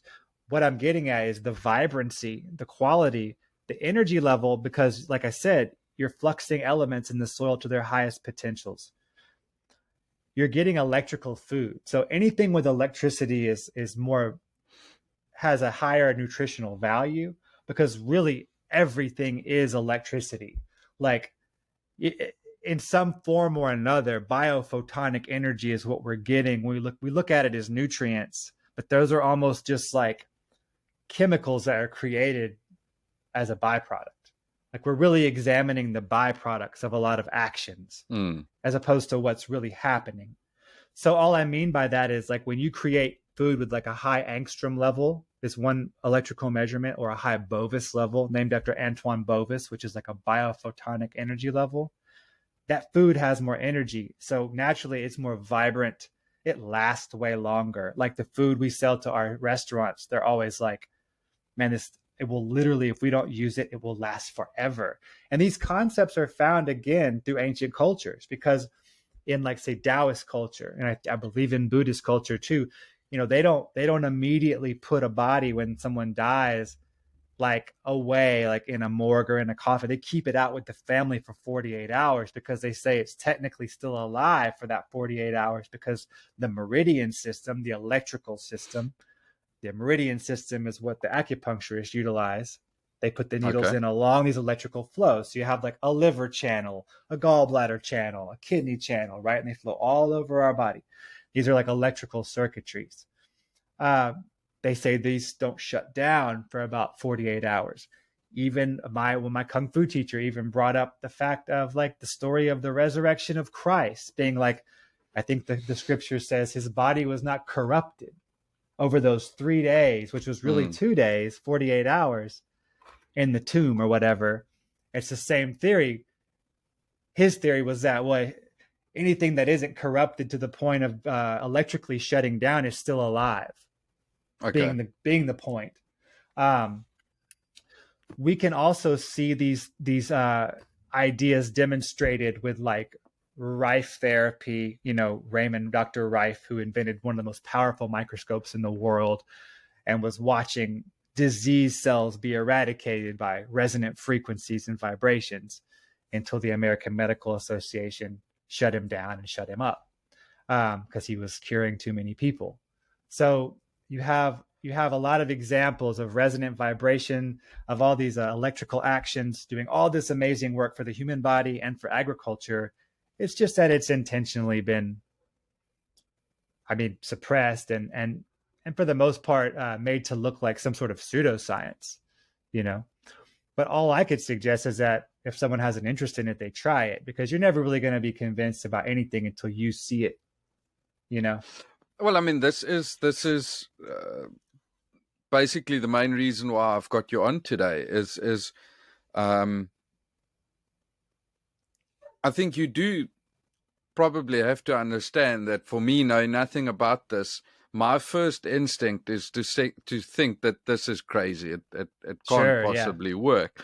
But if you explain it the way that you do, you can understand that it's not, you didn't just wake up one day and put a piece of copper coil in the ground and say, ooh, my fucking mushroom, my mushrooms, my tomatoes have now You grown can use them double on the size. mushroom logs. Oh. Yeah, you can use them. Yeah.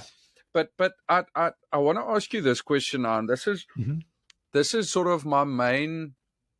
I won't say a point against this whole thing. It's not against it, but I'm wondering if it's not, if you are so involved in your garden or in your whatever, if it's my little garden in my backyard or the size that you've got on your farm, if you're so involved that you get into this type of stuff that you're doing, do you not think that there is a little bit of a thing where, because you're that involved, your plants will be more healthy? You'll because you out there more, because you're actually measuring stuff, not necessarily measuring, but measuring, looking with your eyes, seeing what's wrong. Do you not think that the time and effort that you actually put into your gardening or farming or whatever has also got a lot to do with it, with it actually working? Where I almost want to say, if I put that antenna in my garden and then I just don't go out there for a month,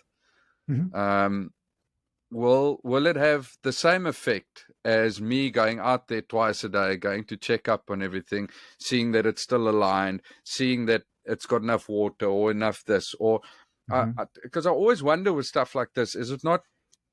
I was taught at a young age that the best fertilizer for a farm is a farmer's footsteps. Okay. And a lot of truth in that. I mean, and that sort of plays into this for me, where does it not work because you believe it works? Oh yeah, I totally get it. Like, it's like a placebo effect or something. No, simply because I spend less time now and my stuff does way better. Because I'm, in the previous years, I was out there 120 hours a week. I probably spend about 60 hours a week out there now. And I'm building these antennas and talking with farmers all over the world and going mountain biking with my son and making the deliveries for our farm. So it's actually been a way that I can do something else. It works so well. That's all I'll say from my experience. Like, there's mental energy put towards something is 100% real. I can't disagree with you at all that your intentions and your mental focus on anything. And that's what I tell people a lot of times when they have those copper wrap little wire sticks. I'm like, I think it's because you went out there so much and because you focused your energy and because you took care of your plants better. So I say this, but we've spent way less time in our gardens with these systems. Well, and I know that's what we do for a living. So we're still out there a lot. Don't get me wrong. But half as much actual time spent. So if we're looking at it from a quantification, I only could say no just because I watch my results keep getting just insane while I spend less time devoted to those actions, because I didn't have to kill any bugs this year. Like, I didn't have to do that. I didn't have to. There were none. Like, Japanese beetles weren't even here. And they're always everywhere. And it's last year too. I slowly but surely over the years, as it took me, once I kind of got the concept of how to build the equipment, it still took a lot of time of figuring out how to do it right. I have a friend who's an electrical engineer, and he was an industrial systems engineer for 40 years, much older than me. Had him come out, pick my stuff apart early on, find out what I need to do better, show me how to connect this better. He had a few critiques. I took those to heart. I implemented those, changed my models up several times, took them down, changed them, put them back up, watched the results. So over some years, I became really confident in my equipment because of everything I see.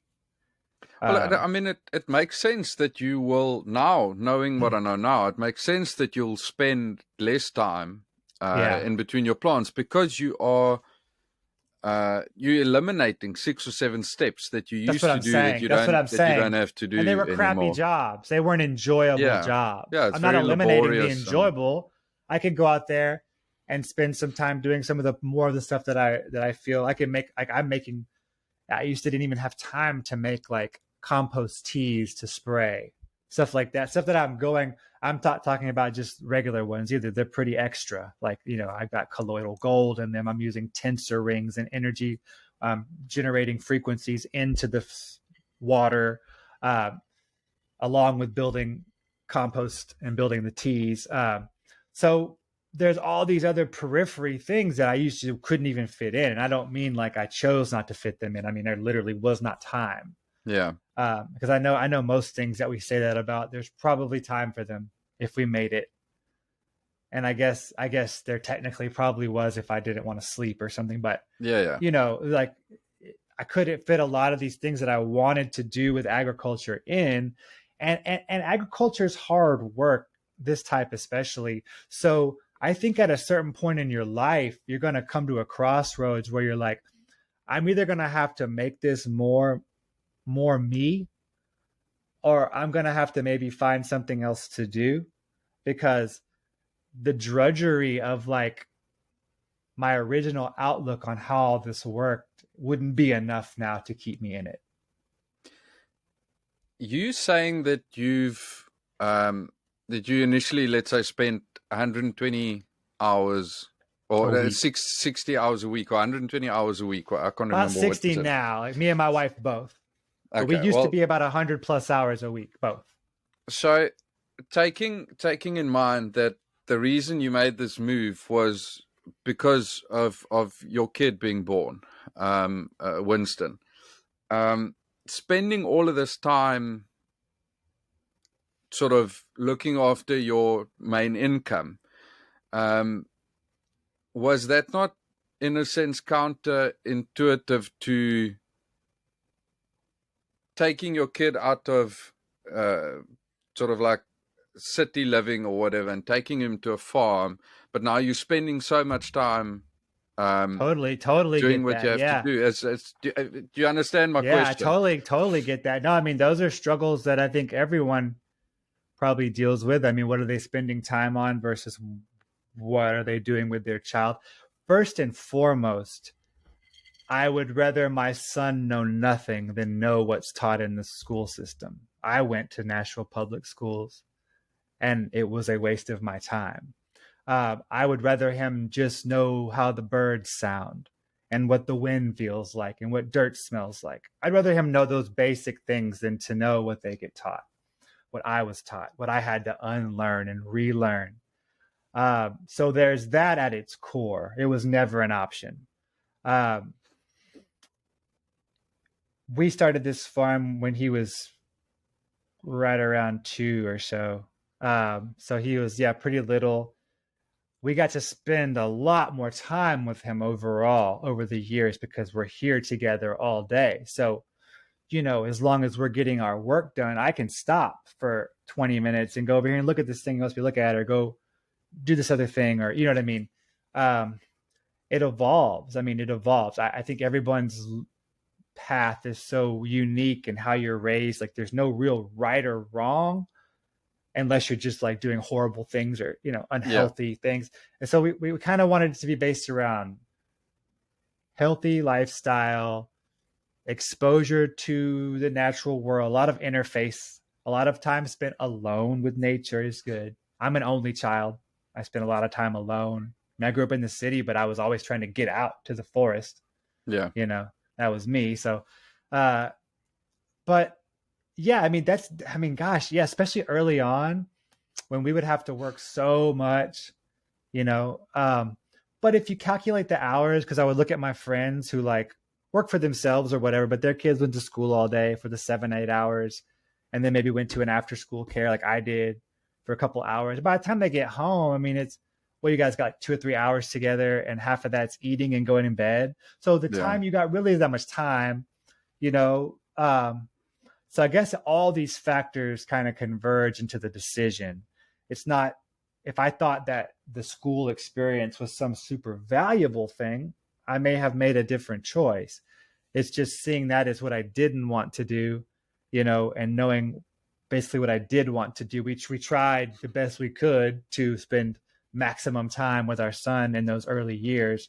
At this point, we're able to spend more um, still sometimes feel like it isn't enough. I mean, don't get me wrong. I mean, I have never been able to take my family on it. We've never been able to take a trip. Like we haven't left our property, we haven't left overnight. Okay. So that's weird. That's most people are gonna be like, that's crazy. Yeah. Right. But how rich is your time at home? How rich is your daily life? These are things that I want to focus. I don't really want a life like I would like this point after just so long of not going. And yeah, it sounds fun to go on a little trip or something. That sounds fun. There's a list of places I'd like to go, but I, you know, I want to make the life good to where you don't feel the need to vacate it. Yeah. That was my goal. And I think I've done better at that at other times and not as good at other times. You know, I mean, the ebbs and flows. I mean, there was, I was in medical Qigong training. We were doing our farm. 2019, we had a killer year. I mean, everything was like, because like I implemented this, we implemented a new program that took us several years to get everything straight on. So like our program, besides the electroculture, is our fertilizer, compost, everything we do, potting soil. We don't, what I call implements like industries of mass death. So like we don't buy anything that's a byproduct of commercial farming or any like slaughter byproducts. So it's just rock minerals and stuff like that, raw rocks, right? So I went through a long process of figuring this out because you have potting soil, we get custom potting soil, vegetative waste compost. I had to figure out every little thing. And I was real proud of this whole system, and I was like, fine, we're unveiling it, And of course, we like released our information, and like later that day, it was like, no, we're doing COVID, and so then the world did that, and so no one cared. No one cared, yeah. No one cared. So I mean, we went a couple years, like it was just wild, and like I was still doing my thing, going to town, selling my vegetables. I mean, I thrived during that time personally. It's just everybody didn't want to do business. It was very difficult. Very difficult. I want to ask you one thing about your kid, and this might not be very personal, and it might sound like a shitty question to ask, but I'm asking it for one main reason. I told you earlier that I went down this whole homesteading rabbit hole, and one of the sort of red lines that draws through 99% of homesteading situations is that they homeschool their kids. They're completely off-grid. They don't participate in anything that is part of any type of system in sort of a sense. And the homeschooling thing is very interesting for me, and I want to ask you, I think I've just got one main question, is I fully understand why you want to homeschool your kid, but I always wonder, in the setup that we've got on Earth everywhere at this point, is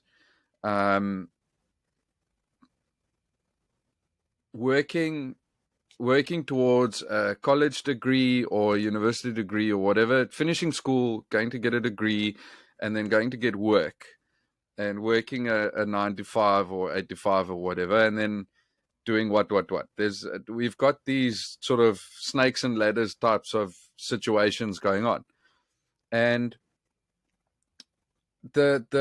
I won't say the main problem that I have with it, but my main sort of stumbling block with homeschooling, in a sense where I don't know, I think this is what I want to ask, and sort of statement what I want to make is do you guys follow a homeschool system where it is still a curriculum? No. Or is it just like my kid wakes up in the morning and he's out on the farm, and there's no, you don't teach him a curriculum in terms of a school situated maths class or English or geography? Is it more something that you just think, I need to teach him this, and that's what he's going to learn today? It's a whole array of things. So like early on, we did a lot more, I won't call it curriculum because it's not the school system's curriculum. It's mathematics, and it's, he was reading at an exceptionally early age. because we worked on that really hard, reading books from very, very young. Teaching yourself how to learn is the goal. You can learn anything you want to learn if you know how to learn. That's the goal. It's not one thing, this thing, these numbers, those numbers. Learning how to learn whatever in the world is you want to learn by yourself. No one's working toward a university goal or a 9-to-5. I wouldn't wish that on him for anything. I would dissuade that. He, at the same time, his interests are very fostered. And I think that's what homeschooling, that's the best part about it, is that we can foster his interests in a more intensive way. He makes music. I mean, he's registered on BMI. He can sell music online. We don't let him spend infinite amount of time on the computer, but he can spend a certain amount of time on the computer. And it's not even like this many hours or this many minutes. It's what feels balanced and healthy for you right now. So, he spends his days in a myriad of activities. He'll read. He'll go out on his own in the woods and build mountain bike jumps and BMX jumps and jump bikes. He'll come up, he'll mow some grass or do something I asked him. He'll do his chores sometimes. He'll, he's 13. He'll, about to be 14 in like a week. He'll, he spends a lot of time with me. I mean, he knows everything me and his mother know almost better than we know it. I mean, he could do this interview with you and explain electroculture and electromagnetic induction and electrical science and agriculture. He knows how to grow any food crop you could possibly want to grow. And I mean the specificities. Yeah. What nutrients does eggplant need? Why is it purple? Like things like this. What color are the flowers on a banana? Like things most people don't know. So uncommon knowledge combined with practical skills and the ability to teach yourself whatever it is you want to learn. He taught himself how to build his own website for his beat making. We didn't have anything to do with it. He taught himself how to grow shiitakes on mushrooms, and then we bought all the stuff and let him form in the project. Now we have a whole woods full of shiitakes. We let him take on interests, wherever they might be strong. Not every willy-nilly thing, because we can't afford every little thing. Yeah. But if they seem like strong interests, we support it. We sell vegetables and we buy him musical equipment. And he taught himself all the equipment with tutorials to the point now he's making tutorials. So learning how to learn, I say that's the goal. Learning how to teach yourself anything you want to learn by knowing how to get resources, put information together, read old books, use the internet, ask questions, think it through. Come up with ideas and try them out. He builds a lot, builds things out of wood. He knows how to use geometry from using squares and protractors and levels from building things. So it's more like applied skill and teaching yourself how to learn. He knows math from doing building, but we did spend a lot of time early on basic math. We taught that as like kind of how you might learn it in school with workbooks early on. Basic grammar, but we're not going to get caught up in like every comma being correct, because that is just not a valuable way to spend a human life, in our opinion. Like, we have no use for academia, but tons of use for wisdom. I just always, and I mean, what you're saying makes 100% sense. I'm not pushing back against that at all. Push back, man. I just wonder, in terms of that, like, I think what you're doing is great, where you sort of, like you said, you foster whatever your kid is, well, not whatever, but the main things that you see that your kid sort of has an interest in. As long as they're healthy and stuff. Yeah, but for argument's sake, let's say your kid he does not want to farm, and he wants to become Probably not, yeah. But just for the sake of the question, if he wants to, for argument's sake, become a chartered accountant, but now he wants to go work for, I mean, he has to start somewhere, so he'll go work for a firm somewhere or whatever, but he's going to apply for a job, but he's got no he didn't go through the schooling system. He doesn't have a degree, a chartered accountant degree or whatever. How does that work? Because that's always the answer. The question for me is if the kid, I fully understand what you're doing. Like I said, Yeah, that's I just get it. I that's get the just question. my Yeah. one thing is if he does not want to follow that way of Yeah. life, are you not cutting him off from following the other way? Yeah, probably so. In the same way that I was cut off from everything that wasn't the industrial complex of the school system. So while I was spending my time there, I was being cut off from all these things that I could have learned. So yeah, there's always going to be choices that parents make for their children. I mean, do you have children? I've got a 3-year-old. Yeah. So I mean, you make choices for that child. I mean, from what you feed them. What if you feed them too much sugar and they develop diabetes later, or an inclination to eat too much sugar? What if you show them violent television and they become violent? What if you let them play violent video games and they become violent or an incel? What if you there's all the what ifs.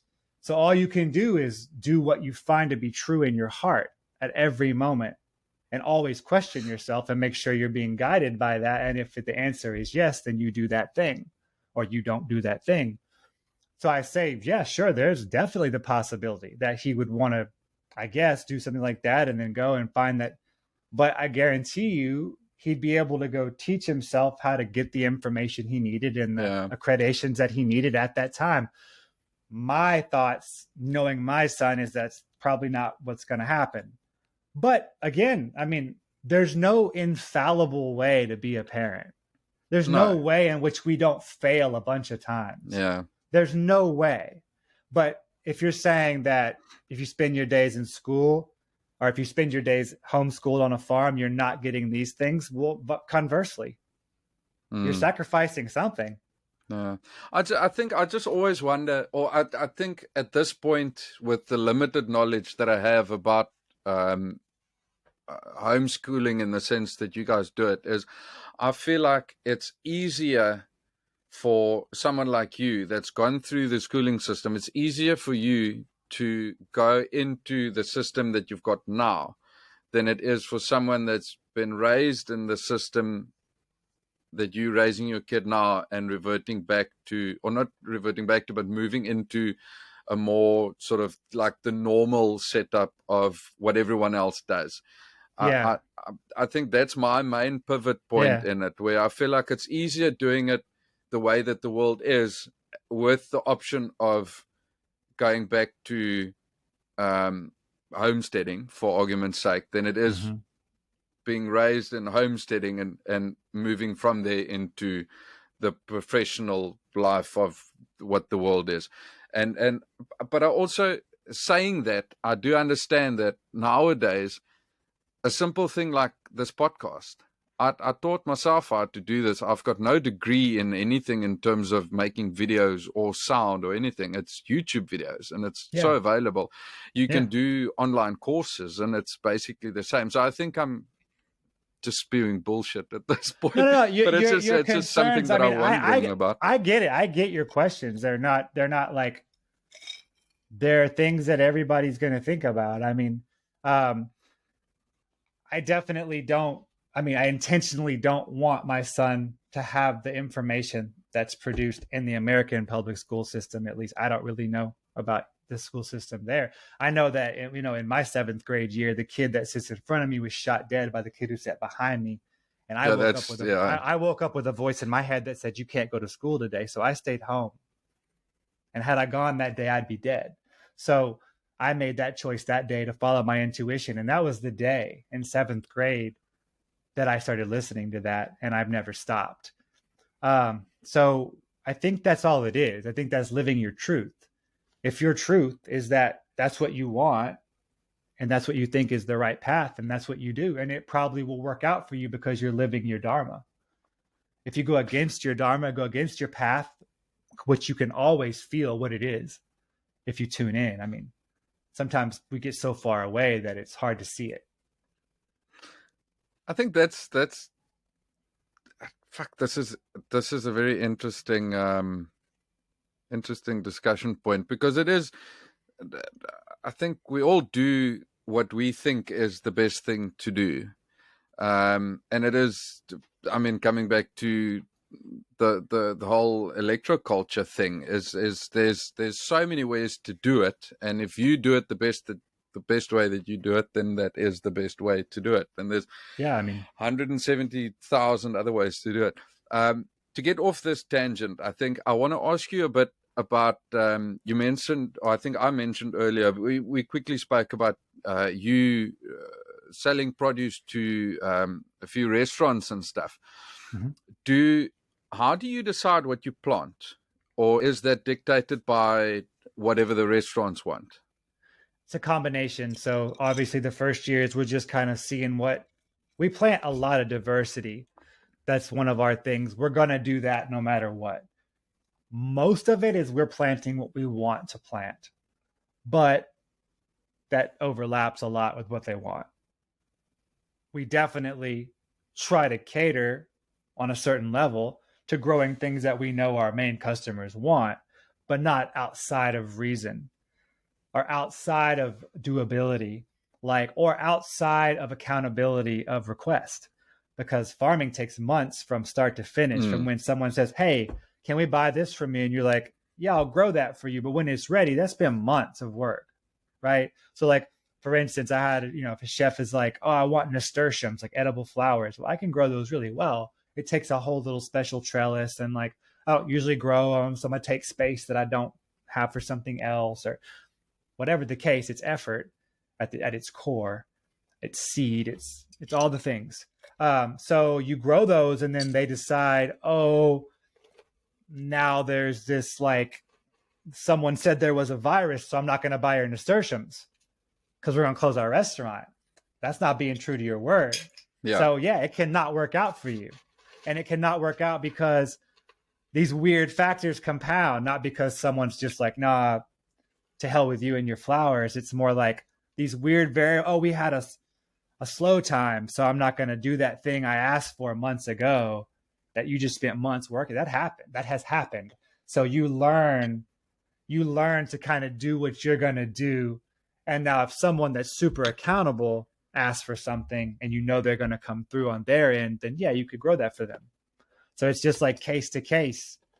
I have 2 really great restaurant customers that are really great to work with, but I've been through a lot. At one point I had many more, and I chose not to work with them because a bad customer or a pain in the ass customer is not a profitable customer. They're not, they're ruining, they're detrimental to my quality of life. I'm not in this to listen to I mean, I have a couple really cool chefs that I work with, but a lot of chefs are so full of it that it's like an ego show, or they want you to, it's like a Iron Chef up in there. And it's just not like that for me. I'm like, whoa, chill. You're cooking food. This isn't tough guy shit. This isn't tough guy shit here. This is kitchen guy shit. You know what I mean? Which is respectable, but relax. I listened to a podcast you were on, I think last year, October. That's one of my main customers. Yeah. I think you guys have been working together for just over 10 years now. At this point, it's over 11 years. Yeah. And what was interesting for me, or the most interesting part of that, is you guys work around how do you say this, seasonality of what you grow. And what's amazing is he works with that as well, and he understands it. Where if something's not in season, it's not going to be on his menu, and he works around that. And there was I think at one point he says he's also had to learn how to work with certain produce because it is in season and that's what you use, and it actually works great and it tastes great, but he has to use it in such a way that the people will actually buy it. You can't just put a weird thing on your menu. To make it good. I think at one point he says I can't remember exactly what it was, but there was something that he used in a chicken dish, and he says you have to use it in such a way that you don't at the end of the week sit with a bunch of rotten chicken, because it is, I mean, the whole thing that I think you guys were talking about is it's not just about stuff being seasonal, but it is stuff being fresh. Yeah. It's stuff that I think at one point you said that you either pick it the night before or the morning of. Yeah. Yeah. And that, I think that's fucking amazing. And we deliver twice a week to them. So Tuesdays and Fridays. And so, yeah, we're harvesting Monday and Tuesday morning for Tuesday and Thursday and Friday morning for Friday. Thursday evening, Friday morning. Like, so do yeah, you have any part of actually working with the menu? Do you have to go teach them this is this weird vegetable, or not necessarily weird, but this is this vegetable, and sort of this is what it goes with? Because the reason why I want to ask this is because I know now that you are a vegetarian, right? Yeah. So were you always vegetarian? Because how do you know what goes with, for argument's sake, a steak or whatever? I don't. And I don't care to know. Like, that's the whole thing. Like, so I'm being silly, but no. So I was a vegetarian. I stopped eating all meat and dairy when I was about 10 because I got all these allergies all of a sudden. So my eyes started swelling up and my lips started swelling up. And turns out I got all these allergy tests right at the doctor. My parents are very conventional. It took me, I got 40 stabs with this razor blade to see what I was allergic to. And it turns out I was allergic to yellow food colorings and cockroaches. So I was getting I went to this grimy after school, like urban ass daycare next to my old ass school that I went to. And like every day after school till like 7 p.m., my mom come pick me up. We drive across town to home. You know, it's just, that's what I didn't want to do. You know what I mean? Yeah.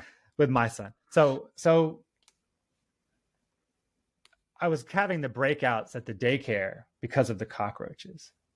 This is like a nasty place. Yeah, where you open up the game closet and all those little fools scatter. You're like, I mean, I was grossed out by it then, but I didn't know it was going to make me like have reactions, you know.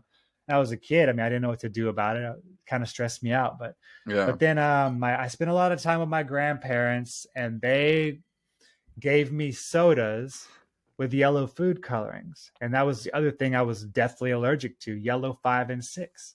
So they told me this at the allergist. And they told me that I was condemned to years of weekly shots, right? And I was like, nah, it ain't gonna work for me. So I said, well, can I just like not eat those things and not go around the cockroaches? And he was like, well, yeah. And I was like, well, I'm gonna do that. So I diligently avoided the areas of the daycare where there were cockroaches, and I stopped drinking those sodas. And I didn't have allergies. I mean, I had gone through like a year of having these attacks pop up and I didn't know what it was. I mean, eyes swell shut, lips swell up to where you can't talk. I mean, big allergic reactions, right? And figured out what it was from and was like, oh, I can just like not do that. Cause I mean, that's fine. And I mean, I enjoyed the like soda and stuff as a kid. Don't get me wrong. It wasn't like, I mean, I liked it, but there was other options that didn't have that in it. And I was like, I'm just going to not. So it sent me quickly, though, down a little path where I was like, oh, shit, the stuff I eat is having a direct effect on me. Because I wasn't taught that growing up. I was taught just wild out. You know what I mean? Just do whatever. It's all good. It's all love. You'll be fine. Who cares if you, whatever. Just eat stuff. And so I like, you know, in a Southern family, and I'm like, okay, I'm not eating this stuff anymore. The parents were somewhat supportive, but it was just, there wasn't much available, you know, at the grocery store. You know, we didn't have money growing. It wasn't like we had money even to go. We didn't, you know, very budgeted grocery store trips and stuff. So it was kind of tough, man. And I kind of went hard as like a youth, as like a 10, 11-year-old. I went kind of hard and was like, I'm just eating like raw vegetables. So I did that for a minute. It kind of got like, this isn't going to, luckily, I got very lucky that when I was like 11, the first like natural food store in Tennessee opened up 3 blocks from my house called Sunshine Grocery. And it was an awesome store. Still like my favorite. It's not there anymore, but it was still like in memorial, my favorite grocery store ever. And I was able to then go to this grocery store. And then I kind of started meeting other people who went to that grocery store and ended up making friends with a family that lived 3 doors back from us that all ate like this, like their whole family. They were actually had grown up on the farm community, which is a commune in Tennessee. Started back in the 60s. Yeah, very famous. And they do midwifery there, like a lot of big famous stuff there. Stephen Gaskin, Ina May Gaskin. Anyways, I started eating dinner with them a lot, kind of learning how to more deliciously eat that way. And then I went like 20 something years eating like that. When we first started our farm, like I said, my wife had interned on a farm in California, and they had animals. They raised all sorts of animals and did agriculture, vegetables. Um, I was kind of, I mean, I'm kind of an open person in terms of like I'm always questioning like what am I doing? You know what I mean? And if I can reinforce it with another positive answer, then we keep going. And if I find problems, I'm going to reassess. So anytime I get new data, I'm going to reassess. Anytime I get new information, I'm going to reassess. And if it stays concurrent with my current thoughts, then great. That's just more support. And if it doesn't, they were trash to begin with. Let's move along some other direction. I'm not going to stay dogmatically encircled in information, no matter how attached. If something came to me tomorrow that made me understand, like, which it won't, but like, because I've already spent if everything just was a farce, I'd be like, nah, I'll do something else. Because I don't want to live that. I can't do that.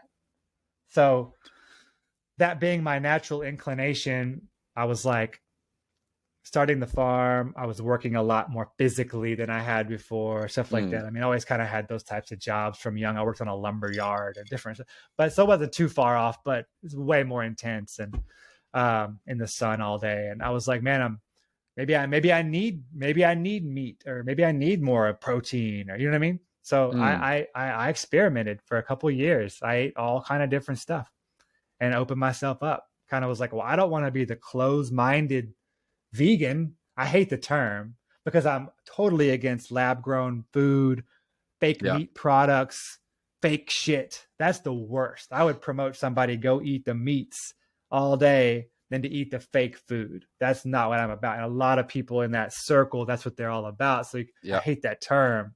I hate the term. I mean, I use it to some degree because it's delineating a fact, but I don't identify like that really. But yeah, no meat, no dairy products basically. But I was eating meat, dairy for some years, and my body, my genetics, however you want to look at it, does not operate with that food. I get slow thinking. I get slow moving. And not everybody responds like this. Some people just, I gain weight in weird ways. Like it wasn't good for me. Like, so after some years of that, I was like, I feel like I need to go back toward the other way. And so I did. And I did some big, long cleanses and juice fasting and stuff like that to kind of get back to a point. And man, it's like I came back it came back to me, It's like, whoa, there I was. And that's just my personal experience. So I eat that way out of my intuitive, out of the way I feel. It's not so much it's based on all the reasons, but it's not simply like, oh, I'm against the way animals are treated. However, I'm going to feel like shit because I'm an animal too.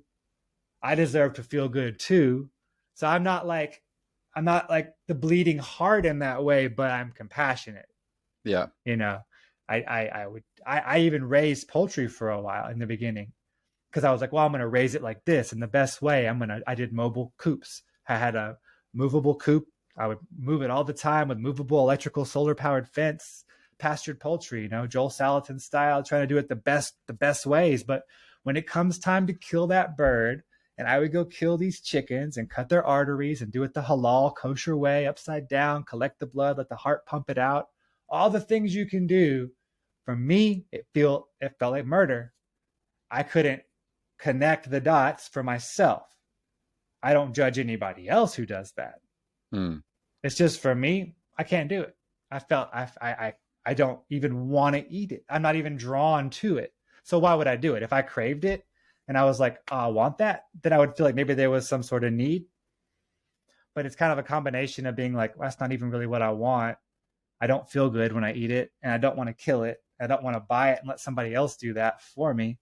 So I chose to go back the other way. Now, again, like I say, it's based on nutrition and health and balance, not like I don't eat like fake meat products and stuff like that. Yeah. I think I really want to commend you on the fact that you live your life in a specific way, but you don't throttle it you don't force it onto others. And I think a lot of people in your position do that. I think a lot of people in your position go, this is how you should do it. If you don't do it, you're wrong. And you are detrimental to society. That's the opposite of truth, man. And I really, like I said, I really want to commend you on that. And for me, a simple thing, like I think the first message that I sent you on Instagram, the first thing you sent me back is hi friend or hello friend or whatever. And that is, it's amazing to communicate so easily with you. Me being on basically polar opposite from what you do. But we're all the same, man. Unfortunately, that is all you are getting today. We ran into some technical issues. We did continue our conversation at a later stage. So if you want to continue listening to us talking about all things electroculture and White Squirrel Farms and some kooky and quirky stuff after that, please subscribe so that you'll be notified when the next episode drops. Cheers, guys.